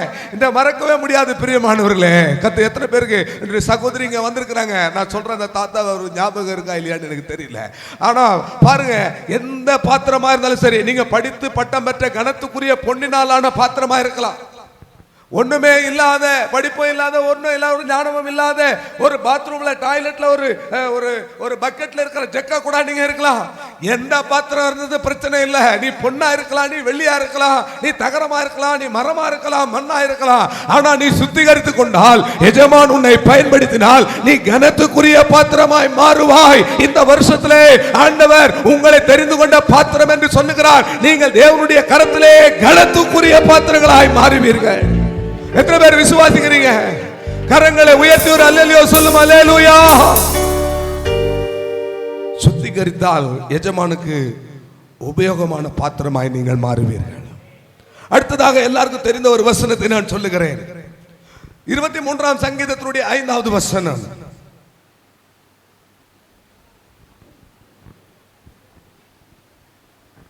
23ஆம் சங்கீதத்திலே 5வது சத்துருக்களுக்கு முன்பாக நீர் எனக்கு ஒரு பந்தியை ஆயத்தப்படுத்தி, என் சத்துருக்களுக்கு முன்பதாக ஒரு பந்தியை ஆயத்தப்படுத்துகிறீர். என் தலையை எண்ணெயால் அபிஷேகம் பண்ணுகிறீர். தலையை எண்ணெயினால் அபிஷேகம் பண்ணுகிறீர். என் பாத்திரம் நிரம்பி வழிகிறது. நீங்கள் 2026ல கர்த்தர் உங்களை குறித்த தரிசனம், நம்முடைய ஊழியத்தை குறித்த தரிசனம், சபையை குறித்த தரிசனம், நாம் தெரிந்து கொள்ளப்பட்ட பாத்திரங்கள். ஒன்று பரிசுத்தமாக்கப்பட்டு கர்த்தருடைய பொக்கிஷத்திலே சேர்ந்த பரிசுத்தமாக்கப்பட்ட பாத்திரங்கள். இரண்டாவது வானத்திலிருந்து வந்த உபதேசம் என்கிற மன்னா வைக்கப்படுகிற பொற்பாத்திரங்கள். மூன்றாவது கனத்துக்குரிய பாத்திரம். எஜமான் நம்மை பயன்படுத்துகிறதுனாலே நாம் கனத்துக்குரிய பாத்திரமாக தேவன் நம்மை தெரிந்து கொண்டிருக்கிறார். அல்லேலூயா. மூன்றாவதாக நிரம்பி வழிகிற பாத்திரம். ஒரு அல்லேலூயா சொல்லுங்க. அல்லேலூயா. நிரம்பி வழியணும். இன்றைய வருஷத்துல நீ தேவனால தெரிந்து கொள்ளப்பட்ட பாத்திரம்னா நிரம்பி ஆலையிலே திராட்சரசம் வழிந்தோட போகிறது. ஆமே. நான் இப்படிப்பட்ட ஆசீர்வாதத்தை சொல்லவே மாட்டேன். இன்னைக்கு உங்களுக்காக என் வாயை தேவன் திறக்கிறாரு. ஆலையிலே திராட்சரசம் வழிந்தோடும், கலங்களிலே தானியம் நிரம்பம். பிரியமான உன் களஞ்சியத்திலே தானியங்கள் நிரம்பம், உன் கலங்களிலும் தானியம் நிரம்பம். ஏனால் தெரிந்து கொண்ட பாத்திரம் எப்போதும் நிரம்பி வழியும். கர்த்தர் உன்னை தெரிந்து கொண்டிருப்பாரானால் அது அபிஷேகமானாலும் நிரம்பி வழியும், அது ஆசீர்வாதமானாலும் நிரம்பி வழியும், அது தேவனுடைய இரக்கம் என்றாலும் நிரம்பி வழியும், அது தேவனுடைய கிருபை என்றாலும் நிரம்பி வழியும், அது தேவனுடைய தயவு என்றாலும் அது நிரம்பி வழியும். எந்த நிலவரத்தில் நீ வந்தாலும் தேவனுடைய பிள்ளையானால் இனி உன்னுடைய வாழ்க்கையிலே நிரம்பி வழியும் என்று ஆண்டவராகிய இயேசு கிறிஸ்துவின் நாமத்தை முன்னிட்டு சொல்லுகிறேன். கர்த்தருடைய நாமத்தை பற்றும் அதிகாரமுடையவனாய் சொல்லுகிறேன். நீ தெரிந்து கொண்ட பாத்திரம் என்றால் உன்னுடைய பாத்திரம் நிரம்பி வழிய போகிறது. அல்லேலூயா. கொஞ்சம் மாவு தான் இருக்கு, கொஞ்சம் எண்ணெய் தான் இருக்கு, ஆனா இப்போ நிரம்பி வழியுது. ஆமென் சொல்லுங்களேன். எல்லாரும் சொல்லுங்க, நிரம்பி வழிய போகுதுன்னு சொல்லுங்க. பக்கத்துல கைப்பிடிச்சு சொல்லுங்க, உங்க பாத்திரம் நிரம்ப போகுது. அறிக்கை பண்ணுங்க, இயேசுவை நாமத்தினால உங்க பாத்திரம் நிரம்பி வழிய போகிறது. அல்லேலூயா. நம்முடைய சபை நிரம்பி வழிய போகிறது. அல்லேலூயா. இதை விட ஒரு பெரிய இடத்துல ஆண்டவர் ஒரு பெரிய விஸ்தாரமான ஸ்தலத்தை நமக்கு தந்து இடம் கொள்ளாமல் போக மாட்டோம். கர்த்தர் ஆத்துமாக்களினால நிரப்பத்தான் போகிறார். நிரம்பி வழிய போகிறது. செங்கல்பட்டு அசைக்கப்பட போகிறது. காஞ்சிபுரத்தை ஆண்டவர் நமக்கு தந்திருக்கிறார். காஞ்சிபுரம் ரோட்ல ஒரு சபை நமக்கு உருவாகத்தான் போகிறது. நாம் நிரம்பி வழியத்தான் போகிறோம். உங்களுடைய குடும்பத்திலே ஆசீர்வாதங்கள் நிரம்பி வழிந்தோடுகிற ஒரு ஆசீர்வாதத்தை தேவன் கட்டளையிடுவார். கர்த்தர் உன்னை தெரிந்து கொண்ட பாத்திரமா இருந்தா நிரம்பி வழிகிற பாத்திரமா. ஒரு தீர்க்கதரிசி கடன் வாங்கி வச்சு செத்து போயிட்டான், எல்லாருக்கும் தெரியும். அப்போ அந்த அம்மா கடன்காரங்கிட்ட மாட்டிக்கிட்டாங்க. கடன்காரன் வந்து சொல்றான், இவ்வளவு நாள் உனக்கு டைம் கொடுத்து உனி பிரயோஜனம் இல்லை, அதனால உன் பிள்ளைகள் 2 பேரும் அடிமையா கொடு அப்படின்னு சொல்லி அந்த பிள்ளைகளை கேட்கிறான். உடனே இந்த அம்மா தீர்க்கதரிசி கிட்ட வராங்க. இதோ உங்களுடைய அடியான் உமக்கு எப்படி எல்லாம் ஊழியம் செஞ்சா எங்க அப்பா சொல்லுவார் அடிக்கடி. இந்த தீர்க்கதரிசி வேற யாரும் இல்ல, ஒபதியா தான் இந்த தீர்க்கதரிசி. எலியாவை வச்சு அதிகமா மீட்டிங் நடத்தினவர் இவர் தான். கான்ஃபரன்ஸ் குருசைடு எல்லாம் நடத்தினாரு. எல்லாம் கடன் வாங்கி செஞ்சுட்டு இப்ப திடீர்னு செத்து போயிட்டாரு. அதனாலதான் இந்த அம்மா தீர்க்கதரிசி ஆண்டா வராங்கன்னு சொல்லி அடிக்கடி ஒரு பிரசங்கத்துல சொல்லுவார். கர்த்தருக்கு ஸ்தோத்திரம். இப்ப தீர்க்கதரிசி இடத்துல வந்து சொல்றாங்க. இந்த அம்மா சொல்ற வார்த்தை என்ன? இல்ல புருஷன் இல்ல, கடன் கொடுக்க பணம் இல்ல, திருப்பி கொடுக்க நிர்வாகம் இல்ல, இல்ல இல்ல இல்லன்றது தான் இவங்களுடைய புலம்பலா இருந்தது. ஆனா உன்னிடத்துல என்ன இருக்கிறது ஆண்டவர் கேட்கிறார். நீ தேவனால் தெரிந்து கொள்ள பாத்திரமாயிருந்தால் ஏதாவது உங்ககிட்ட இருக்கும். அல்லேலூயா. உங்ககிட்ட என்ன இருக்கோ அதை கொண்டு கர்த்தர் கிரியை செய்வார். அல்லேலூயா சொல்லுங்களேன். உங்ககிட்ட என்ன இருக்கோ அதை கொண்டு கர்த்தர் கிரியை செய்வார். மோசேயை பார்த்து சொன்னார், மோசே உன் கையில என்ன இருக்கு? கேட்ட ஒரு கோல் தான் இருக்கு. அல்லேலூயா. அதை கொண்டுதான் கர்த்தர் என்ன செய்தாருங்க? கிரியை செய்தார். அதை கொண்டுதான் இஸ்ரவேல் ஜனங்களை நடத்தினார். அந்த கோல் என்பது சாதாரணம் அல்ல. கோலும் தடியும் தான் என்னை தேற்றும். சிசராவே உன் கையில என்ன இருக்கு? உங்க கையில என்ன இருக்கு? உன் கையில என்ன இருக்கு? கொஞ்சம் மாவை தவிர வேற எதுவும் இல்லை. ஒருத்தர் சொல்றான், ஏன் அந்த மாடை விரட்ட தாற்றுக்கோல் தான் என்கிட்ட இருக்கு. எதுவுமே இல்லைன்னு சொல்றவன் வெறும் பாத்திரம். வெறும் பாத்திரத்தை தேவன் என்ன செய்ய மாட்டாரு? Empty vessel make more noise இல்லையா? ஒன்னும் இல்லை, ஆனா பேச்சு மட்டும் நல்லா இருக்கும். பேத்துற ஆளுகளை கண்டாலே இப்ப எனக்கு பிரிய மாட்டேங்குது. ஏதாவது ஒண்ணு கிரிய நடப்பிக்கணும். அல்லேலூயா. தேவனுடைய ராஜ்யம் பேச்சில் இல்லை. அல்லேலூயா. அது பலத்தில் இருக்கிறது. ஆண்டவருடைய நாமத்துக்கு மகிமை உண்டாவதாக. வெறும் பாத்திரத்தை தேவன் விரும்ப மாட்டார். உன் கையில என்ன இருக்கு? 3 நாள் மீட்டிங் நடத்துறாரு. 3 நாள் மீட்டிங்ல எல்லாம் உபவாச ஜெபம் மாதிரி எல்லாம் கேட்டுட்டு இருக்காங்க. ஏதாவது அவங்களுக்கு கொடுத்து அனுப்பணுமே ஆண்டவரே, ஏதாவது அவங்களுக்கு தரணுமே. கர்த்தருக்கு ஒரு பாரம். செய்தியை கேட்க வந்தாங்க, வார்த்தையை கேட்க வந்தாங்க, வார்த்தையினால திருப்தி அடைஞ்சாங்க. இன்னும் போகிற வழியில பசி எடுத்தா சோர்ந்து போவாங்க. அதனால நீங்களே ஆகாரம் கொடுங்கன்னா ஒருத்தன் சொல்றான், இவ்வளோ பேருக்கு நம்ம வாங்கினா 300 பணம் ஆகுமே ஆண்டவரே, நீங்களே சைலண்டா அனுப்பிச்சு விட்டுருங்க அவங்கங்க போட்டோம் அப்படின்னு ஆண்டவர் சொல்றாரு. நீங்களே அவர்களுக்கு ஆகாரம் கொடுங்க. எங்ககிட்ட ஒன்றும் இல்லைப்பா, இவ்வளோ பேர் வாங்கறதுக்கு ஒன்றும் இல்லை. உங்களிடத்துல என்ன இருக்கிறதோ அதை கொண்டு வாங்க. ஒரு சின்ன பையன் கொடுத்த ஒரு சின்ன காணிக்கை தான் 5000 புருஷருக்கு மேலே அது பிரயோஜனமானது. ஆகவே நிறைய பேர் அந்த காணிக்கை கொடுக்கும்போது சொன்ன, பாஸ்டர் சின்ன காணிக்கை இப்படி சொல்கிறவங்க தலையில் ஒரு கொட்டு வச்சு தான் நான் அந்த காணிக்கையை வாங்குறது. யாராக இருந்தாலும் சின்ன காணிக்கை, அதுவும் அந்த 500 ரூபாய் நோட்டை மடித்து மடித்து மடித்து அந்த காலத்து 1 ரூபாய் நோட்டு மாதிரி ஆக்கி சின்ன காணிக்கை. ஒரு சின்ன பையன் கொடுத்த ஒரு சின்ன காணிக்கை தான் 5000 புருஷர்கள் சாப்பிட்டாங்க, மீதியை எடுத்தாங்க. ஒரு அல்லேலூயா சொல்லுங்களேன். உங்க கையில என்ன இருக்கு? வெறும் பாத்திரமா இருக்கக்கூடாது. அல்லேலூயா, வெறும் பாத்திரமா இருக்கக்கூடாது பிரியமானவர்களே. பாருங்க, எரேமியா 14ஆம் அதிகாரம் 3வது வசனத்துல ஒரு கூட்டத்தாரை சொல்றாங்க, அவங்க தண்ணீர் மொண்டு கொள்ள போனாங்க. அங்க தண்ணீரை காணாம அவங்களுடைய பாத்திரம் வெறும் பாத்திரமா இருந்தது. வாசிங்க. அவர்களில் பிரபலமானவர்கள் தங்கள் சிறுவர்களை தண்ணீருக்கு அனுப்புகிறார்கள். இவர்கள் பள்ளங்களுக்கு போய் தண்ணீரை காணாமல் வெறும் பாத்திரங்களோட வெறும் பாத்திரம் திரும்பி வருகிறார்கள். திரும்பி வராங்க. உங்க பாத்திரம் என்ன பாத்திரம்? கர்த்தரை தெரிந்து கொண்டால் நிரம்பி வழிகிற பாத்திரம். எத்தனை பேர் விசுவாசிக்கிறீங்க? சந்தோஷுடைய பாத்திரம் நிரம்பி வழி போகுது. அல்லேலூயா. நான் தீர்க்க தரிசனமா சொல்றேன். அல்லேலூயா. நிரம்பி வழி போது. இவ்வளவு நாள் பட்ட கஷ்டங்கள் இல்லை, ஏதோ ஒரு ஆவியினுடைய ஏவுதல்ல சொல்றேன். அல்லேலூயா. ஏதோ ஒரு ஆவினா வேற ஏதோ ஆவி நடிச்சுக்காதீங்க. கர்த்தருடைய ஆவியானவர் என்னை ஏவுகிறதுனால சந்தோஷம் மாத்திரம் சொல்ல. எத்தனை பேர் இந்த வார்த்தையை விசுவாசிக்கிறீங்களோ, நீங்க தெரிந்து கொள்ளப்பட்ட பாத்திரமா இருந்தா, நீங்க சூசன் விசிலா இருந்தா, உங்க பாத்திரம் நிரம்பி வழிய வெறுமையா இருக்காது. வெறுமையா இருக்காது. வெறுமையா நீங்க இருக்கவே மாட்டீங்க. இங்க தீர்க்கதரிசி அவன் புருஷன் செத்து போனா, ஆனா இந்த தீர்க்கதரிசி சொல்றாரு, உங்ககிட்ட என்ன இருக்கு? பானையில கொஞ்சமாவும் இருக்கு.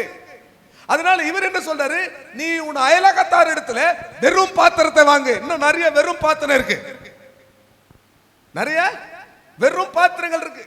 இந்த அம்மா வீட்லயாச்சும் கடங்காரன் வந்து கேட்கிறானே, இவங்க வீட்லயாச்சும் கொஞ்சம் எண்ணெய் இருக்கு. ஆனா இவன் வீட்டை சுற்றில இருக்கிறவங்க வீட்டுல, அநேகருடைய வீட்டுல நிறைய வெறும் பாத்திரங்கள் இருக்கு. இந்த வெறும் பாத்திரங்களை குறித்து இன்றைக்கு எனக்கு ஒரு புதிய சிந்தனை ஆண்டவர் கொடுத்தாரு. இங்க இந்த அம்மாவுடைய பக்கத்துல இருக்கிறவங்களும் யார் தான்? அவங்களும் தீர்க்கதரிசிகளுடைய குடும்பம் தான். ஏன்னா தீர்க்கதரிசிகளின் புத்திரர் அப்படின்னு தான் சொல்லி இருக்கு. அல்லேலூயா. தீர்க்கதரிசிகளின் புத்திரர் தான் எல்லாரும் அங்க இருக்கிறாங்க. ஒரு தெருவில் எல்லாரும் இருக்கிறாங்க, ஒரு பட்டணத்துல எல்லாம், ஒரு பகுதியில் எல்லாம் சூழ்ந்து இருக்கிறாங்க. எல்லார் வீட்லயும் வெறும் பாத்திரங்கள் இருக்கு. கர்த்தருக்கு ஸ்தோத்திரம். ஆனால் கர்த்தர் உன்னை தெரிந்து கொண்டால், உன் சத்துருக்களுக்கு நடுவில் உனக்கு ஒரு பந்தி ஆயத்தப்படுத்தி உன் தலையை அவர் எண்ணெயினால் அபிஷேகம் பண்ணுவார். இந்த வருடம் உன்னுடைய பாத்திரம் நிரம்பி வழிகிற ஒரு பாத்திரமா இருக்கும். நிரம்பி வழிகிற பாத்திரமா இருக்கும். நீ நிரம்பி வழிகிறது மாத்திரமல்ல, அக்கம் பக்கத்துல உன் அயலகத்தார் இடத்துல இருக்கிற வெறும் பாத்திரங்களும் நிரப்பப்படுகிற ஒரு பாத்திரமாக அது மாறும். விசுவாசிக்கிறவங்க கரங்களை உயர்த்தி வர அல்லேலூயா சொல்லுங்களேன். அல்லேலூயா. நிரம்பி வழிகிற பாத்திரம் வெறும் பாத்திரம். யோவான் 19ஆம் அதிகாரம் 29வது வசனத்துக்கு நேராக வரும்போது அங்கே ஒரு பாத்திரம் சொல்லப்பட்டிருக்கிறது. கர்த்தருக்கு ஸ்தோத்திரம். நம்ம வேகமா போவோம். இன்னொரு 10 நிமிஷத்துல காடி நிறைந்த பாத்திரம் அங்கே வைக்கப்பட்டிருந்தது. காடி நிறைந்த ஒரு பாத்திரம். அவ்வளவு நேரம் நான் சொன்ன பாத்திரம்லாம் ஆசீர்வாதமான பாத்திரம். இங்க ஒரு பாத்திரம் சொல்லப்பட்டிருக்கிறது, காடி நிறைந்த ஒரு பாத்திரம். அப்படின்னா காடினா என்ன தெரியுங்களா? இங்க கசப்பு. இன்னொரு அர்த்தத்துல காடி என்று சொல்லும் போது அது ஒரு வேதனையை மறக்கக்கூடிய, ஒரு போதை தரக்கூடிய ஒரு பானம். இயேசு கிறிஸ்து தாகம்னு சொல்லும் போது, தாகம்னு சொல்லும் போது அவருக்கு கசப்பு கலந்த காடியை கொடுத்தார்கள். ஏன் தெரியுங்களா? அதை குடிச்ச உடனே அந்த போதையில அவருடைய வேதனையை அவர் மறந்துருக்கட்டும் சொல்லி கொடுத்தாங்க. இயேசு அதை ருசி பார்த்த உடனே, ஓஹோ நம்ம பெயின் நமக்கு இருக்கக்கூடாதுன்றதுக்காக இதை கொடுக்குறாங்கன்னு சொல்லி அதை அவர் எடுத்துக்கொள்ளல. அல்லேலூயா. ஏனென்றால் இந்த வேதனையை அனுபவிக்கும்படி தான் அவர் இந்த உலகத்துக்கு கடந்து வந்தார். ஆக இந்த வேதனையிலிருந்து ஸ்கிப் பண்ணி போறதுக்கு ஆண்டவர் வரல. அதனால அந்த காடியை அவர் வெறுத்து விட்டார். பிரியமானவர்களே, இங்கே காடி ஒரு கசப்பு, காடி என்பது வேதனையை மறக்கிற ஒரு போதையை காண்பிக்கிறது. இது ரெண்டுமே துக்கம், கோபம், வைராக்கியம், சண்டை, முகத்துல ஒரு ஆசீர்வாதமே இல்லை. முகத்துல உலகத்தார் சொல்றாங்க அருளே இல்லை இதனுடைய மூஞ்சில. அப்படி ஒரு பாத்திரம், அது நான் காடி நிறைந்த ஒரு பாத்திரம். 4 பாத்திரம் ஆசீர்வாதமா சொன்னேன், ரொம்ப சந்தோஷமா இருந்தது. நிரம்பி வடிகிற பாத்திரம்னா எல்லாருடைய முகத்திலே பார்க்கணுமே, அவ்வளோ ஒரு சந்தோஷம். ஆனால் இப்போ சொல்றேன், சிலருடைய முகம் எல்லாம் காடி நிறைந்த பாத்திரம். அப்படியே உள்ளத்தில் இருக்கிற கசப்பு முகத்திலே தெரியுது இல்லை, முகநாடி வேறுபட்டுருது. இந்த பாத்திரமாவும் என்ன செய்யக்கூடாது, சிலருக்கு பெற்றோர் மேல கசப்பு கடந்த ஒரு காடியை போல, சிலர் புருஷன் மேல கசப்பு, மனைவின் மேல கசப்பு, பலவிதமான சுற்றத்தார் மேல கசப்பு, சபையார் மேல மற்றவர்களோட கசப்பு, யாவது ஒரு கசப்பான வேர் உங்களுக்குள்ளே முளைக்க கூடாது என்று வேதம் சொல்லுகிறது. அல்லேலூயா. கர்த்தர் இந்த பாத்திரத்தை எல்லாம் மாற்றி நன்மையினாலே நிரம்பி இன்னொரு பாத்திரத்தை கூட நான் உங்களுக்கு சொல்லுகிறேன். 31ஆம் சங்கீதம் 12வது வசனத்தில் நீங்கள் பார்த்தீர்கள் என்று சொன்னால், தாவீது தன்னை ஒரு பாத்திரத்துக்கு அவர் இணையாக சொல்லுகிறார். 31ஆம் சங்கீதம் 12வது வசனம், செத்தவனை போலானே எல்லாராலும் முழுவதும் மறக்கப்பட்டு போனேன், உடைந்த பாத்திரத்தை போலானே. அல்லேலூயா. 4 பாத்திரம் ஆசீர்வாதமா இருக்கு. அடுத்து ஒரு 4 பாத்திரத்தை சொல்லி நான் மெசேஜுக்கு போறேன். இன்னும் இன்ட்ரடக்ஷன்லேயே தான் நிற்கிறேன், மெசேஜுக்குள்ள போகலை. கர்த்தருக்கு ஸ்தோத்திரம். இன்னைக்கு ஃபுல்லா நமக்கு இந்த மண்டபம் உண்டு. ஆமென். அல்லேலூயா. கர்த்தருக்கு ஸ்தோத்திரம். இங்க பாருங்க, உடைந்த பாத்திரம். சில நேரத்தில் உடைந்த பாத்திரம் என்பது சூழ்நிலைகளின் நிமித்தமாக உண்டாகும். தாவீதுக்கு ஏற்பட்ட சூழ்நிலைகளினாலே அவரே சொல்றாரு, உடைந்த பாத்திரம் நான், எதற்கும் உதவாதுவன், ஒரு குழைந்த பாத்திரம் நான், எவரும் விரும்பாதுவன். அப்படி சூழ்நிலைகள் நிமித்தமாக அவர் என்ன செய்யறார், உடைஞ்சு போறார். சில நேரத்தில் கர்த்தரே உடைப்பாராம். வசனம் இருக்கு. அல்லேலூயா. சில நேரத்தில் கர்த்தரே என்ன செய்வாரா, உடைப்பாராம். எரேமியா 48ஆம் அதிகாரம் 38வது வசனத்திலே அங்கே கர்த்தர் உடைக்கிறார். அது ஒரு விரும்பாத ஒரு பாத்திரமாக இருக்கிறது. வாசியுங்கள், எரேமியா 48ஆம் அதிகாரம் 38வது வசனம். மோவாபின் சகல வீடுகளின் மேலும் அதன் தெருக்களிலேயும் ஏக புலம்பல் உண்டாகும், ஒருவரும் விரும்பப்படாத பாத்திரம் போல மோவாபை உடைத்து போட்டேன் என்று கர்த்தர் சொல்லுகிறார். உடைந்த பாத்திரம். நான் இதோட நிறுத்துறேன். அடுத்து நான் மெசேஜ் போறேன். இன்னும் நிறைய பாத்திரம் இருக்கு. ஆனா இன்னைக்கு ஒரு ஆசீர்வாதமான ஒரு சூழ்நிலையில நாம் இருக்கிறோம். ஆகையினால 4 பாத்திரங்கள், ஆசீர்வாதமான பாத்திரங்கள் சொன்னேன். அடுத்து ஒரு 4 பாத்திரங்களை, இப்போ கனவீனமான பாத்திரங்களை நான் உங்களுக்கு சொல்றேன். இங்க உடைந்த பாத்திரம், விரும்பாத ஒரு பாத்திரம். கர்த்தருக்கு ஸ்தோத்திரம். 29வது வசனத்துல இந்த மோவாப் அவன் மெத்த பெருமைக்காரன் என்று சொல்லி பார்க்கிறோம். 30வது வசனத்துல அவன் வீம்பு பெரிதா இருக்கிறது, அவன் வீம்பு செல்லாது என்று பார்க்கிறோம். எல்லாரு வீம்பு பண்றவங்க எல்லாம் உடைக்கப்படுகிற ஒரு பாத்திரமாக, உடைந்த பாத்திரமாக, விரும்பப்படாத ஒரு பாத்திரமாக. பைபிள்ல எல்லாம் பாருங்க, சிலருடைய முடிவு தேவனால விரும்பப்படாத ஒரு முடிவாக காணப்பட்டது. அப்படிப்பட்ட பாத்திரங்களாய் அல்ல பிரியமானவர்களே. நான் 4 பாத்திரத்தை சொன்னேன். 1 பரிசுத்தமாக்கப்பட்ட பாத்திரம், 2வது மண்ணா வைக்கப்பட்ட பொற்பாத்திரம், 3வது எஜமான் பயன்படுத்துகிற சுத்திகரிக்கப்பட்ட கனத்துக்குரிய பாத்திரம், 4வது நிரம்பி வழியும் பாத்திரம். அல்லேலூயா. இதுதான் தெரிந்து கொள்ளப்பட்ட பாத்திரம். நான் இந்த தெரிந்து கொள்ளப்பட்ட பாத்திரத்தை குறித்து வருகின்ற சண்டே நம்முடைய சபையில ரொம்ப ஆழமா இதை குறித்து நான் உங்களுக்கு போதிக்க போகிறேன். கர்த்தருக்கு ஸ்தோத்திரம். 2வது ஒரு 4 பாத்திரத்தை சொன்னேன். 1 அது என்ன பாத்திரம், அது வெறும் பாத்திரம். 2வது காடி நிறைந்த பாத்திரம். 3வது உடைக்கப்பட்ட பாத்திரம். 4வது விரும்புவார் இல்லாத பாத்திரம். எந்த பாத்திரமா இருக்கிறீங்க? பக்கத்துல கையை பிடிச்சு கேளுங்க, இங்க எந்த பாத்திரம்? இன்னைக்கு விரும்புவார் இல்லாத பாத்திரமா நம்ம இருக்கக்கூடாது. அல்லேலூயா. இவன் முகத்துல ஏன்டா முடிச்சன்ற மாதிரியே இருக்கக்கூடாது. கர்த்தருக்கு ஸ்தோத்திரம். நாம் என்ன செய்யணும் பிரியமானவர்களே? எரேமியா, இப்பதான் நம்ம மெசேஜுக்கே போகிறோம். எரேமியா 18ஆம் அதிகாரம் 4ஆம் 5ஆம் 6ஆம் வசனத்துக்கு நேராக நாம் நம்முடைய சிந்தைகளை திருப்புவோம். வேகமாக சில வசனங்களை தியானித்து நாம் ஜெபிக்க போகிறோம். எரேமியா 18ஆம் அதிகாரம் 4ஆம் 5ஆம் 6ஆம் வசனத்தை குயவன் வணைந்து கொண்டிருந்த மண்பாண்டம் அவன் கையிலே குயவன் வணைந்து கொண்டிருந்த மண்பாண்டம் அவன் கையிலே கெட்டு போயிற்று. அப்பொழுது அது இந்த இடத்துல ஒரு விஷயத்தை நீங்கள் கவனிக்க வேண்டும் பிரியமானவர்களே. பரம குயவனாம் ஆண்டவராகிய இயேசு கிறிஸ்து இந்த உலகத்தை முதலாவது வணைந்தார். அப்படி வணையும் பொழுது அவருடைய கரத்திலே இந்த உலகம் கெட்டு போயிற்று. அதுதான் ஆதியாகமத்திலே சொல்லப்பட்டது, பூமியானது ஒழுங்கின்மையும் வெறுமையுமாயிருந்தது என்று சொல்லி. அதைத்தான் இங்கே நாம் பார்க்கிறோம். இந்த இடத்துல சொல்லப்படுகிறது. அந்த சத்தியத்தையும் நம்முடைய வாழ்க்கையும் இஸ்ரவேலருடைய வாழ்க்கையும் அது காண்பிக்கிறது. குயவன் திருகையிலே வணைந்து கொண்டிருந்தான். வணைந்து கொண்டிருக்கிற பொழுது அந்த பாத்திரமானது என்ன செய்து அவன் கையிலே கெட்டு போயிற்று. அப்பொழுது அதை திருத்தமாய் செய்யும்படிக்கு பார்வைக்கு சரியாய் கண்டபடி குயவன் அதை திரும்ப வேறொரு பாண்டமாக வரைந்தான். 4 பாத்திரங்கள் ஆசீர்வாதமான பாத்திரங்களாய் சொன்னேன். 4 பாத்திரங்கள் எதிர்மறையான நெகட்டிவான பாத்திரங்களை உங்களுக்கு சொன்னேன். இந்த 2025 வருஷத்திலே நம்முடைய பாண்டம் எப்படிப்பட்ட ஒரு பாண்டம்? இன்றைக்கு கர்த்தர் ராத்திரியிலே சொல்லுகிறார், நீ தெரிந்து கொள்ளப்பட்ட பாத்திரம். தெரிந்து கொள்ளப்பட்ட பாத்திரம் எப்படிப்பட்டது? அது தேவனுடைய கரத்திலே அது கெட்டு போனாலும் திரும்பவும் அதை வணைந்தெடுக்கும்படி தேவன் விரும்புகிறார். திரும்பவும் கெட்டு போன பாத்திரத்தை உருவேற்றும்படி தன் பார்வைக்கு சரியா இருக்கிற ஒரு பாத்திரமாக மாற்றும்படி தேவன் விரும்புகிறார். இன்றைக்கு நீங்கள் குயவன் கையில இருக்கிற அந்த களிமண்ணை போல ஒப்பு கொடுக்கும் பொழுது, அல்லேலூயா, நீங்கள் உங்களை ஒப்பு கொடுத்தால் அந்த களிமண், குயவன் கையில இருக்கிற அந்த களிமண் ரொம்ப விசேஷமான ஒரு களிமண். தன்னை இப்பொழுது அது ஒப்பு கொடுக்கிறது. எப்படி ஒப்பு கொடுக்கிறது? ஏசாயா 64ஆம் அதிகாரம் 8வது வசனத்திலே, ஆண்டவரே நீர் எங்கள் பிதா, நாங்கள் உம்முடைய கரங்களின் களிமண். அதை வாசிங்க, 64:8 வாசிங்க. ஆண்டவரே நீர் எங்களுடைய பிதா, நாங்கள் களிமண்.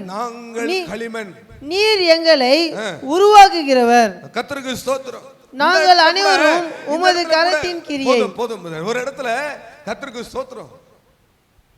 இந்த இடத்துல கூட சில விஷயங்களை நான் உணர்றேன். இயேசு கிறிஸ்து அவர் குமாரனாய் பூமியில வெளிப்பட்ட உடனே, ஆண்டவரே நீர் என்னுடைய பிதா, நான் உன்னுடைய குமாரன் என்று சொல்லவில்லை. ஆண்டவர் தான் சொல்றாரு, இவர் நேசகுமாரன், இவர் நேசகுமாரன். ஆனா இயேசு கிறிஸ்து, ஆண்டவரே நான் உம்முடைய கரத்தில் என்னவா இருக்கிறேன்? களிமண்ணை போல இருக்கிறேன். பிதாவினுடைய சித்தம் செய்கிற ஒரு பாத்திரமாக. அதனால தான் இயேசு கிறிஸ்து சொல்றாரு, இந்த பாத்திரம் என்னை விட்டு நீங்க கூடுமானால் நீங்கட்டும். தன்னை களிமண் என்று சொல்றார். அவர் பிதாவுக்கு சமமாய் இருப்பதை கொள்ளையாடின பொருளா எண்ணாமல் தம்மை தாமே வெறுத்து அடிமை ரூபம் எடுத்து மனுஷர் ரூபமாய் அவர் காணப்பட்டார். நாம் பிதாவுக்கு சமமானவர்கள் அல்ல, நாம் அவரால் சிருஷ்டிக்கப்பட்டவர்கள். அதான் வசனம் சொல்லுது, நீர் எங்களை சிருஷ்டித்தவர். ஆகவே எப்பொழுதும் அவர் கையில நம்ம ஒரு களிமண்ணை போல நாம் என்ன செய்யணும்? ஒப்பு கொடுக்க வேண்டும். ரோமர் 9:21 குறித்துக் கொள்ளுங்கள். அந்த களிமண்ணை அந்த குயவன் மிதிக்கிறான் என்று சொல்லி பார்ப்போம். ஏசாயா 29:16 சொல்லுகிறது, குயவன் களிமண்ணுக்கு ஒப்பாக கூடுமோ? குயவன் தான், களிமண் தான் என்று ஏசாயா 29:16 சொல்லுகிறது. ஏசாயா 45:9 இந்த களிமண் ஆகிய இந்த பாத்திரம் அந்த குயவனை பார்த்து, நீர் என்னை ஏன் உருவாக்கினாய் என்று கேட்க கூடாதான்? ஏன் ஆண்டவர் ஒரு களிமண்ணை போல நம்மை வைத்திருக்கிறார் என்று சொன்னால், நம்மை அவரை போல மாற்றுவதற்கு தான் பிரியமானவர்களே. அல்லேலூயா. நம்மை அவர் போல மாற்றுவதற்கு தான் 4 பாத்திரங்களை நான் உங்களுக்கு சொல்லுகிறேன். விசேஷமான 4 பாத்திரங்கள். ரோமர் 9:23 கிருபா பாத்திரங்கள். 2 தீமோத்தேயு 2ஆம் அதிகாரம் 21வது வசனத்திலே கனத்துக்குரிய பாத்திரம். அப்போஸ்தலர் 9:15 தெரிந்து கொள்ளப்பட்ட பாத்திரம். எபிரேயர் 9:21 ஆராதனை பணிமுட்டுகள் அல்லது ஊழியத்திற்கு ஏற்ற பாத்திரம். இந்த 4 பாத்திரங்களை இந்த 4 வாரங்களாக நாம் தியானிக்க போகிறோம். அதில் முதலாவதாக இன்றைக்கு இரவு ஒரு குறிப்பிட்ட ஒரு பகுதியை மாத்திரம் நம்ம வாசிச்சு நம்ம கம்யூனிட்டிக்கு நேராக கடந்து போக போகிறோம். ரோமர் 9ஆம் அதிகாரம் 23வது வசனத்தை வாசியுங்க. தம்முடைய மகிமைக்கென்று எத்தனமாக்கின கிருபா பாத்திரங்கள் மேல் தம்முடைய மகிமையின் ஐஸ்வர்யத்தை தெரியப்படுத்தவும் அழுக்கு எத்தனமாக்கப்பட்ட கோபாக்கினை பாத்திரங்கள் மேல் மிகவும் நீடிய சாந்தத்தோட பொறுமையா இருந்ததனால் உனக்கென்ன? கர்த்தருக்கு ஸ்தோத்திரம். மறுபடியும் அந்த வசனத்துடைய முன்பகுதியை வாசிங்க. தாம் மகிமைக்காக எத்தனமாக்கின தம்முடைய மகிமைக்காக எத்தனமாக்கின கிருபா பாத்திரங்கள் மேல் தம்முடைய மகிமையின் ஐஸ்வர்யத்தை தெரியப்படுத்தவும். போதுங்க. முதலாவது, நீங்கள் தெரிந்து கொள்ளப்பட்ட பாத்திரம் என்றால் அந்த தெரிந்து கொள்ளப்பட்ட பாத்திரத்திற்கு முதல் பெயர் நான் சொல்லுகிற இந்த செய்தியிலே அது ஒரு கிருபா பாத்திரம். அல்லேலூயா, அல்லேலூயா, அல்லேலூயா. நாம் ரட்சிக்கப்பட்டது அவருடைய கிருபை. நாம் பரிசுத்தாவின் அபிஷேகம் பெற்றது அவருடைய கிருபை. உன்னதத்தில் அவரோடு கூட நாம் உயர்ந்து உட்கார்ந்திருப்பது அவருடைய கிருபை. பயங்கரமான சூழ்நிலைகளில் இருந்து நாம் தப்புவிக்கப்பட்டது அவருடைய கிருபை. தேவ கிருபையை பெற்றவர்கள் தான் கிருபா பாத்திரங்கள். ஒரு அல்லேலூயா சொல்லுங்களேன். எத்தனை பேர் தேவனுடைய கிருபையை பெற்றிருக்கிறீங்க? எத்தனை பேர் எனக்கு தேவனுடைய கிருபை இருக்கிறதுன்னு சொல்றவங்க கரங்களை வைத்து ஒரு அல்லேலூயா சொல்லுங்க. நீங்கள் தான் கிருபா பாத்திரங்கள். நீங்கள் தான் தேவனால் தெரிந்து கொள்ளப்பட்ட கிருபா பாத்திரங்கள். அல்லேலூயா. தேவ கிருபையை பெற்றவன் தான் கிருபா பாத்திரம். இதிலே நாம் வளர வேண்டும், இதிலே நாம் பெருக வேண்டும். தேவ கிருபையை நாம பெற்று நாளுக்கு நாள் என்ன செய்யணும்? உயர்ந்து கொண்டே போக வேண்டும். பிரியமானவர்களே, என்னாகமம் 6ஆம் அதிகாரம் 25வது வசனத்திலே இந்த கிருபை எப்படி ஒரு மனிதனுக்கு கிடைக்கிறது என்று சொல்லப்பட்டிருக்கிறது. நீ ஒரு தேவனால் தெரிந்து கொள்ளப்பட்ட ஒரு கிருபா பாத்திரம் என்றால் இந்த கிருபை ஒரு மனிதனுக்கு எப்படி கிடைக்கும் என்று சொன்னால் என்னாகமம் 6ஆம் அதிகாரம் 25வது வசனத்திலே நான் சொல்றேன். கர்த்தர் தம்முடைய முகத்தை உன்மேல் பிரகாசிக்க பண்ணி உன்மேல் கிருபையா இருக்க கடவர். எப்படி நீ கிருபா பாத்திரம்? நீ தெரிந்து கொள்ளப்பட்ட பாத்திரம் என்றால் கிருபையை பெற்ற பாத்திரம், அது கிருபா பாத்திரம். அந்த கிருபா பாத்திரம் எப்படி? தேவனுடைய முகத்தினுடைய வெளிச்சம் உங்கள் மேல் பிரகாசிக்கிறதுனால அவருடைய கிருபை உங்கள் மேல் கடந்து வருகிறது. அல்லேலூயா. எத்தனை பேர் மேல தேவனுடைய முகத்தின் வெளிச்சம் பிரகாசித்துக் கொண்டிருக்கிறது? தேவனுடைய முகத்தின் வெளிச்சம் பிரகாசித்தால் தேவனுடைய கிருபை உங்களுக்குள்ள என்ன செய்தா? பெருகுகிறது. இது ஒரு ஆச்சரியம் என்று சொன்னால் பிரியமானவர்களே, தேவ முகம் பிரகாசிக்கும் போது கிருபை பெருகிறதுனா என்ன நினைக்கிறோம்? என்ன நம்ம ஒரு ஆசீர்வாதமா நினைக்கிறோம். ஆனா இதுக்குள்ள ஒரு ஆழம் இருக்கிறது. 90ஆம் சங்கீதம் 8வது வசனத்தில் நீங்கள் வாசித்து பார்த்தால் கர்த்தர் முகத்தை பிரகாசிக்க பண்ணினா கர்த்தருடைய கிருபை உங்களுக்கு கிடைச்சா அங்க ஒரு சம்பவம் நடக்குது. வாசிங்க. எங்கள் அக்கிரமங்களை உமக்கு முன்பாகவும் எங்கள் அந்தரங்க பாவங்களை உமது முகத்தின் வெளிச்சத்திலும் நிறுத்தினீர். மோசே என்னாகமத்துல என்ன சொல்றாரு? முகத்தை பிரகாசிக்க பண்ணி கிருபையாய் இருக்க கடவர். இந்த இடத்துல இங்கேயும் பாருங்க, முகத்தை பிரகாசிச்சா மனுஷனுடைய அந்தரங்க பாவத்தை அந்த வெளிச்சத்திலே கர்த்தர் கொண்டு வர்றார். இதுல எப்படிங்க ஒரு கிருபை இருக்குன்னு சொல்றீங்க? அல்லேலூயா. இது பயங்கரமா இருக்கு. இதுல எங்க ஒரு கிருபை இருக்கு? இதை கேட்கும் போதே ஆண்டவருடைய முகம் என் மேல பிரகாசிச்சுச்சுன்னா மனுஷனுடைய மறைவான அந்தரங்க பாவங்கள் எல்லாம் அதுல வெளியே வந்து கொண்டு வருவார்னா பிரியமானவர்களே, இது நம்மை தண்டிக்கும்படியாக அல்ல, அப்படியே பாவங்களை எல்லாம் அந்த முகத்தின் வெளிச்சத்திலே அறிக்கை செய்து விட்டு தேவனுடைய கரத்திலே நாம் இரக்கத்தை பெற்றுக்கொண்டு அந்த கிருபையின் மேலே கிருபையை நாம என்ன செய்யணும்? பெற்றுக்கொள்ளணும். ஏசாயாவை பாருங்க, தீர்க்க தரிசனம் உரைத்தார். அந்த ராஜாவுக்கு, அந்த தேசத்திற்கு, இந்த தேசத்திற்கு அந்த தீர்க்க தரிசனம் உரைத்தார். பயங்கரமா தீர்க்க தரிசனம் உரைத்தார். ஆனா தேவனுடைய மகிமையை கண்டபோது, அதாவது தேவனுடைய முகத்தின் வெளிச்சம் என்பது மகிமை, அந்த மகிமையை அவர் கண்டபோது ஐயோ நான் அதமானே, அசுத்த உதடுள்ள மனிதன். அது வரைக்கும் தீர்க்க தரிசனம் சொன்ன ஆளு கர்த்தர் தம்முடைய மகிமையை வெளிப்படுத்துறாரு. அதனுடைய குற்றம் குறைகள் எல்லாம் வெளிப்படுது. பிரியமானவர், ஒரு நல்ல ஒரு விஷயம். கர்த்தர் முகத்தை பிரகாசிக்க பண்ணோம். நம்மையே தெரியாம நமக்குள்ளே இருக்கிற அந்தரங்கமான காரியங்கள், பாவங்கள் எல்லாவற்றையும் அந்த வெளிச்சத்தில் கொண்டு வந்து நான் அசுத்தமான உதடுள்ள மனிதன் என்று சொல்லி நாம் அறிக்கை செய்வோமானால், ஏசாயாவின் நாவை அக்கினியினால் தொட்ட தேவன் இன்றைக்கு கிருபையினால் நம்மை தொட்டு நம்மை கிருபா பாத்திரங்களாக தேவன் மாற்றுகிறார். ஏன் கிருபா பாத்திரங்களை அவர் மாற்றுகிறார்? தம்முடைய மகிமையின் ஐஸ்வர்யத்தை அந்த கிருபா பாத்திரத்தின் மேலே வைக்கிறாரா. இன்றைக்கு இந்த ஆராதனையில உங்களுக்கு சொல்றேன், இந்த புது வருட ஆராதனையில உங்களுக்கு சொல்றேன், நீ தேவன் தெரிந்து கொண்ட ஒரு பாத்திரம். கர்த்தர் உன்னை கிருபா பாத்திரமாக தெரிந்து கொண்டால், தம்முடைய முகத்தை உண்மையில ஒரு பிரகாசமாக்கினால், நம்முடைய பாவங்களை எல்லாம் கர்த்தர் நமக்கு முன்பதாக கொண்டு வந்தால், அதை அறிக்கை செய்து நாம் இரக்கம் பெற்றுக் கொண்டால், தேவனுடைய கிருபை நம்ம மேல் கடந்து வந்தால், நாம் கிருபா பாத்திரங்களாக மாறுகிறோம். இந்த கிருபா பாத்திரங்கள் மேலே தேவன் தம்முடைய மகிமையின் ஐஸ்வர்யத்தை அவர் கட்டளையிடுவார். கரங்களை தட்டி ஆண்டுடைய நாமத்தை நீங்கள் மகிமைப்படுத்துங்க. எத்தனை பேருக்கு அந்த மகிமையின் ஐஸ்வர்யம் தேவை? நீங்க ஞாயிற்றுக்கிழமை சபைக்கு வாருங்கள். மகிமையின் ஐஸ்வர்யம் 6 ஆசீர்வாதங்களை கொண்டு வரும். அதை நான் உங்களுக்கு சொல்லுகிறேன். அல்லேலூயா. ஆக நாம் சுத்திகரிக்கப்படும் பொழுது, நாம் கர்த்தருடைய முகத்தின் வெளிச்சத்திலே நாம் பரிசுத்தமாக்கப்படும் போது, தேவ கிருபையை நாம் பெற்றுக்கொண்டே ஒரு கிருபா பாத்திரம். ஒரு கிருபா பாத்திரம் என்று சொன்னால், தேவன் தெரிந்து கொண்ட பாத்திரம் என்று சொன்னால், அவன் ஒவ்வொரு நிமிடமும் தன்னை சுத்திகரித்துக் கொண்டே இருக்க வேண்டும். பரிசுத்தத்திலே பூரணத்தை நோக்கி கடந்து போய்கொண்டே இருக்க வேண்டும். பிரியமானவர்களே, அல்லேலூயா. 103ஆம் சங்கீதம் 11வது வசனத்தை நீங்க வாசித்து பார்த்தீங்கன்னா எப்படி கிருபை ஒரு மனிதனுக்கு கிடைக்கும். 103ஆம் அதிகாரம் 11வது வசனத்தில், அவருக்கு பயந்தவர்கள் மேல் அவருடைய கிருபை பெரிதா இருக்கிறதா. ஒரு ஆமென் சொல்லுங்களேன். கர்த்தருக்கு பயப்படுகிறவர்கள் மேலே தேவனுடைய கிருபை. நீ கர்த்தரால் தெரிந்து கொள்ளப்பட்ட ஒரு பாத்திரம்னா ஒரு பயம் இருக்கணும். அல்லேலூயா. என்ன இருக்கணும்? எல்லாரும் சொல்லுங்க, என்ன இருக்கணும்? புருஷர்கள் சொல்லுங்க, என்ன இருக்கணும்? ஒரு பயம் இருக்கணும். புண்ணிகரமான காரியங்களை எல்லாம் செய்வதை என்ன செய்யணும்?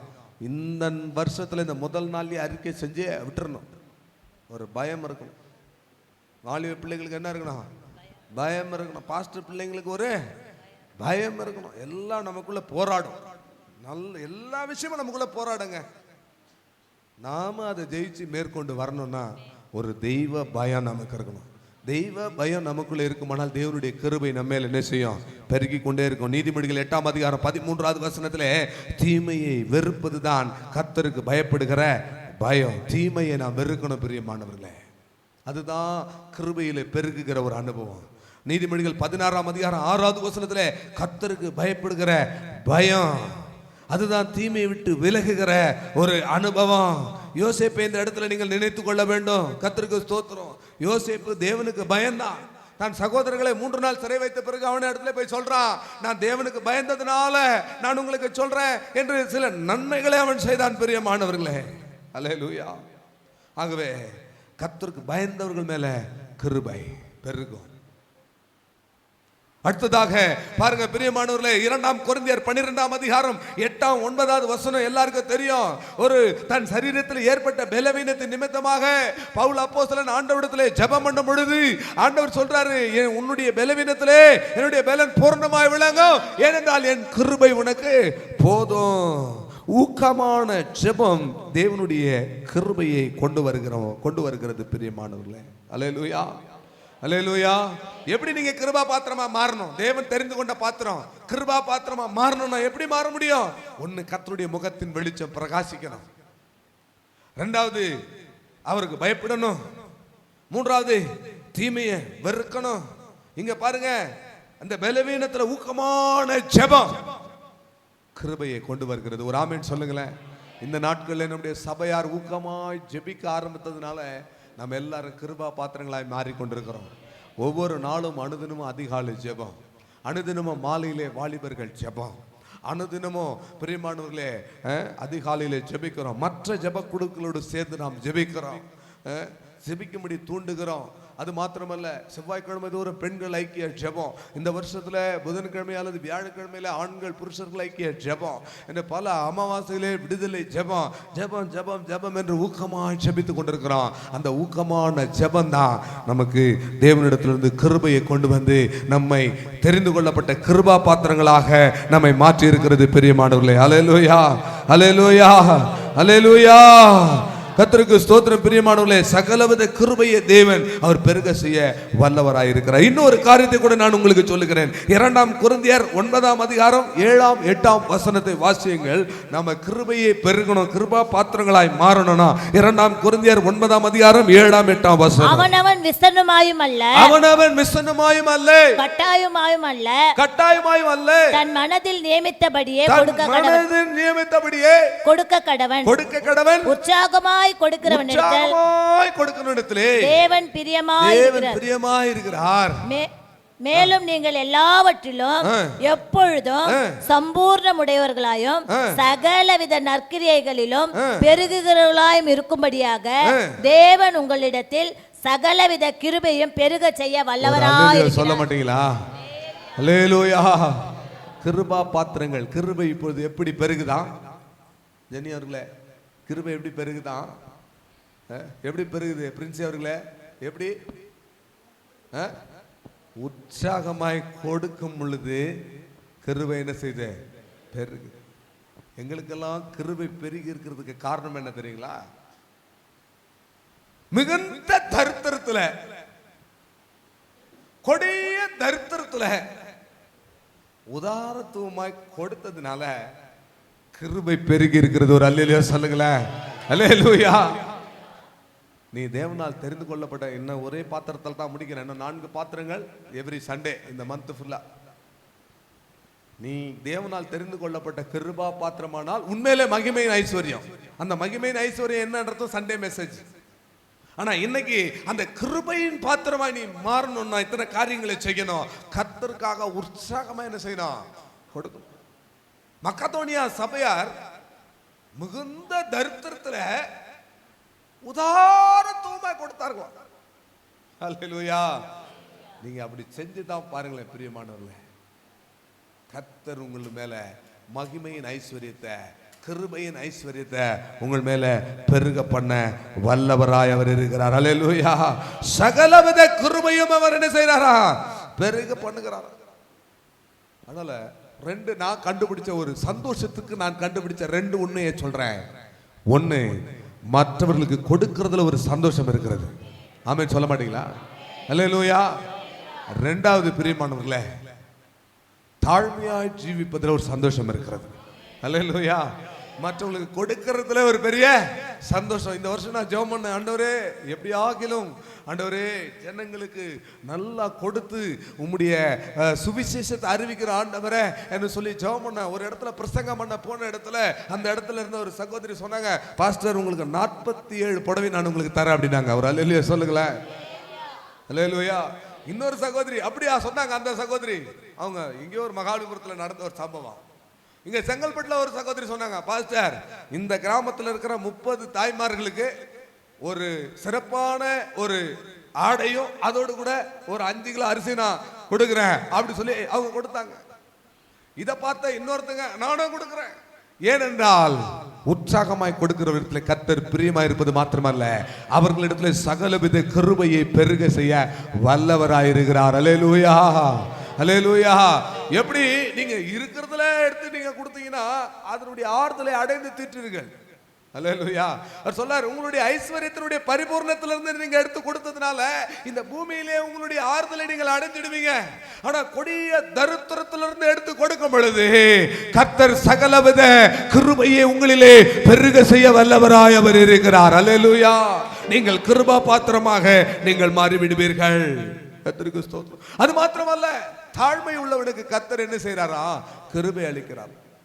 மிகுந்த மனத்தாழ்மை நீங்கள் தரித்து கொள்ள வேண்டும். யாக்கோபு 4 அதிகாரம் 6, 7 வசனத்துல அவர் தாழ்மை உள்ளவர்களுக்கு அதிகமான கிருபை அளிக்கிறாராம். பிரியமானவர்களே, வாசிங்க. அவர் அதிகமான கிருபையை அளிக்கிறாரே, அதிகமான கிருபை அளிக்கிறாரே, ஆதலால் தேவன் பெருமை உள்ளவர்களுக்கு எதிர்த்து நிற்கிறார், தாழ்மை உள்ளவர்களுக்கோ கிருபை அளிக்கிறார் என்று சொல்லியிருக்கிறார். 1 பேதுரு 5ஆம் அதிகாரம் 5வது வசனத்திலே பாருங்கள். 1 பேதுரு 5ஆம் அதிகாரம் 5வது வசனத்திலே, அந்தபடி இளைஞரே மூப்பருக்கு கீழ்ப்படியுங்கள், நீங்கள் எல்லாரும் ஒருவருக்கொருவர் கீழ்ப்படிந்து மனத்தாழ்மையை அணிந்து கொள்ளுங்கள். பெருமை உள்ளவர்களுக்கு தேவன் எதிர்த்து நிற்கிறார், தாழ்மை உள்ளவர்களுக்கோ கிருபை அளிக்கிறார். நான் சொன்ன பாத்தீங்களா, கொடுக்கிறதுல தேவனுடைய கிருபை உங்களிடத்துல பெருகும். புரியுதுங்களா? இந்த வருஷத்துல தீர்மானம் பண்ணுங்க. உடனே யூடியூப்ல பாக்குறவன் எவனா என்னைய வந்து ட்ரோல் பண்ண ஆரம்பிச்சிட போறாங்க. நீ பண்ணாலும் பிரச்சனை இல்லை. அல்லேலூயா. என் ஆண்டவர் சொன்னார், கொடுங்கள் அப்பொழுது கொடுக்கப்படும். நீ எந்த அளவினால அளக்குறியோ அதே அளவினால உனக்கு அளக்கப்படும். ஆகவே கொடுக்கிறதுலும் தாழ்மையா இருக்கிறதுலும் பெரிய சந்தோஷம்னு சொன்னேன். அது மாத்திரமல்ல, தாழ்மை உள்ளவருக்கு தேவன் என்ன செய்யறாராம்? அதிகமான கிருபை அளிக்கிறாராம். எப்படி தாழ்மை? தாழ்மைனா எப்படி? இந்த இடத்துல பாருங்க, தாழ்மைக்கு நான் 2 விஷயத்தை சொல்லி நான் கம்யூனிட்டிக்குள்ள நம்ம கடந்து போகலாம். தாழ்மைனா ஒருவருக்கு ஒருவர் கீழ்ப்படியணும், அதுல ஒரு தாழ்மை இருக்கு. அல்லேலூயா. ஒருவருக்கு ஒருவர் கீழ்ப்படியணும். இளைஞர்களே, நீங்கள் யாருக்கு கீழ்ப்படியணும் சொல்லுங்க. இதை மட்டும் சொல்ல மாட்டீங்க நீங்க, எனக்கு தெரியும். எனக்கு ஏன்னா சபையில எல்லாம் சில சபைகள் எல்லாம் 2 டீமா இருக்குது. வயசானதெல்லாம் ஒரு டீமா இருக்குது, கொஞ்சம் வாலிபமா இருக்கிறதுலாம் ஒரு டீமா இருக்குது, அது கூட கொஞ்சம் இதுவா இருக்கலாம் அது ஒரு டீமா இருக்குது. இது 3 எந்த பக்கம் திரும்பினாலும் நம்மள குத்தின்னு இருக்குது. இப்போ இதுங்களை 3த்தையும் ஹேண்டில் பண்றது பெரிய விஷயமா இருக்குது. நான் எதுவுமே பண்றது கிடையாது, அமைதியா இருப்பேன். ஏன்னா ஒருவர் பட்டயத்தை ஒருவருக்கு நிறைய கத்தர் திருப்புவார், நான் ஜவாதான் பண்ணிட்டு இருப்பேன். ஆனா வசனத்தை நான் சொல்றேன் உங்களுக்கு, கிருபை பெருகணும்னா நீங்க மனத்தாழ்மையை அணிந்து கீழ்ப்படியணும். யாருக்கு யார் கீழ்ப்படியணும்? முதியவர்களுக்கு, மூப்பர்களுக்கு கீழே இருக்கிறவங்க என்ன செய்யணும்? கீழ்ப்படியணும். கீழ்ப்படிவேன்னு சொல்றவங்களா ஒரு அல்லேலூயா சொல்லுங்க. அல்லேலூயா. அதனால இந்த வயசான ஆளுங்கெல்லாம் பாஸ்டர் நம்மள தான் சொல்லிட்டாரு ஏய் அப்படின்னு சொல்லி நாளைக்கு வரக்கூடாது. கர்த்தருக்கு ஸ்தோத்திரம். அடுத்து சொல்லுது, சில விஷயங்கள்ல சிறியவர்கள் சொன்னாலும் கீழ்ப்படியணும், ஒருவருக்கு ஒருவர் கீழ்ப்படியுங்கன்னு சொல்லுது. ஆமென். சரியான ஒரு நியாயமான காரியத்தை சொல்லும் பொழுது நாம என்ன செய்வோம்? கீழ்ப்படிவோம். என்னுடைய மகள் இருக்காங்க, ஜெனி இருக்காங்க, எல்லாரும் இருக்கிறாங்க, பிரின்சிலா இருக்கிறாங்க. நியாயமான காரியத்தை பாஸ்டர் இப்படி பண்ணுங்க அப்படின்னா சரிம்மா செஞ்சிடலாம் சொல்றோம். அல்லேலூயா. அப்போ ஒருவருக்கு ஒருவர் என்ன செய்யணும்? முதலாவது தேவனுக்கு கீழ்ப்படியணும், 2வது மூப்பர்களுக்கு கீழ்ப்படியணும், 3வது நியாயமான விஷயத்துல பெரியவங்க சின்னவங்க பாராம ஒருவருக்கு ஒருவர் கீழ்ப்படியணும். அப்படி கீழ்ப்படியும் போது, மனத்தாழ்மை அணிந்து கொண்டு கீழ்ப்படியும் போது தேவன் அதிகமான கிருபையை தருகிறார்.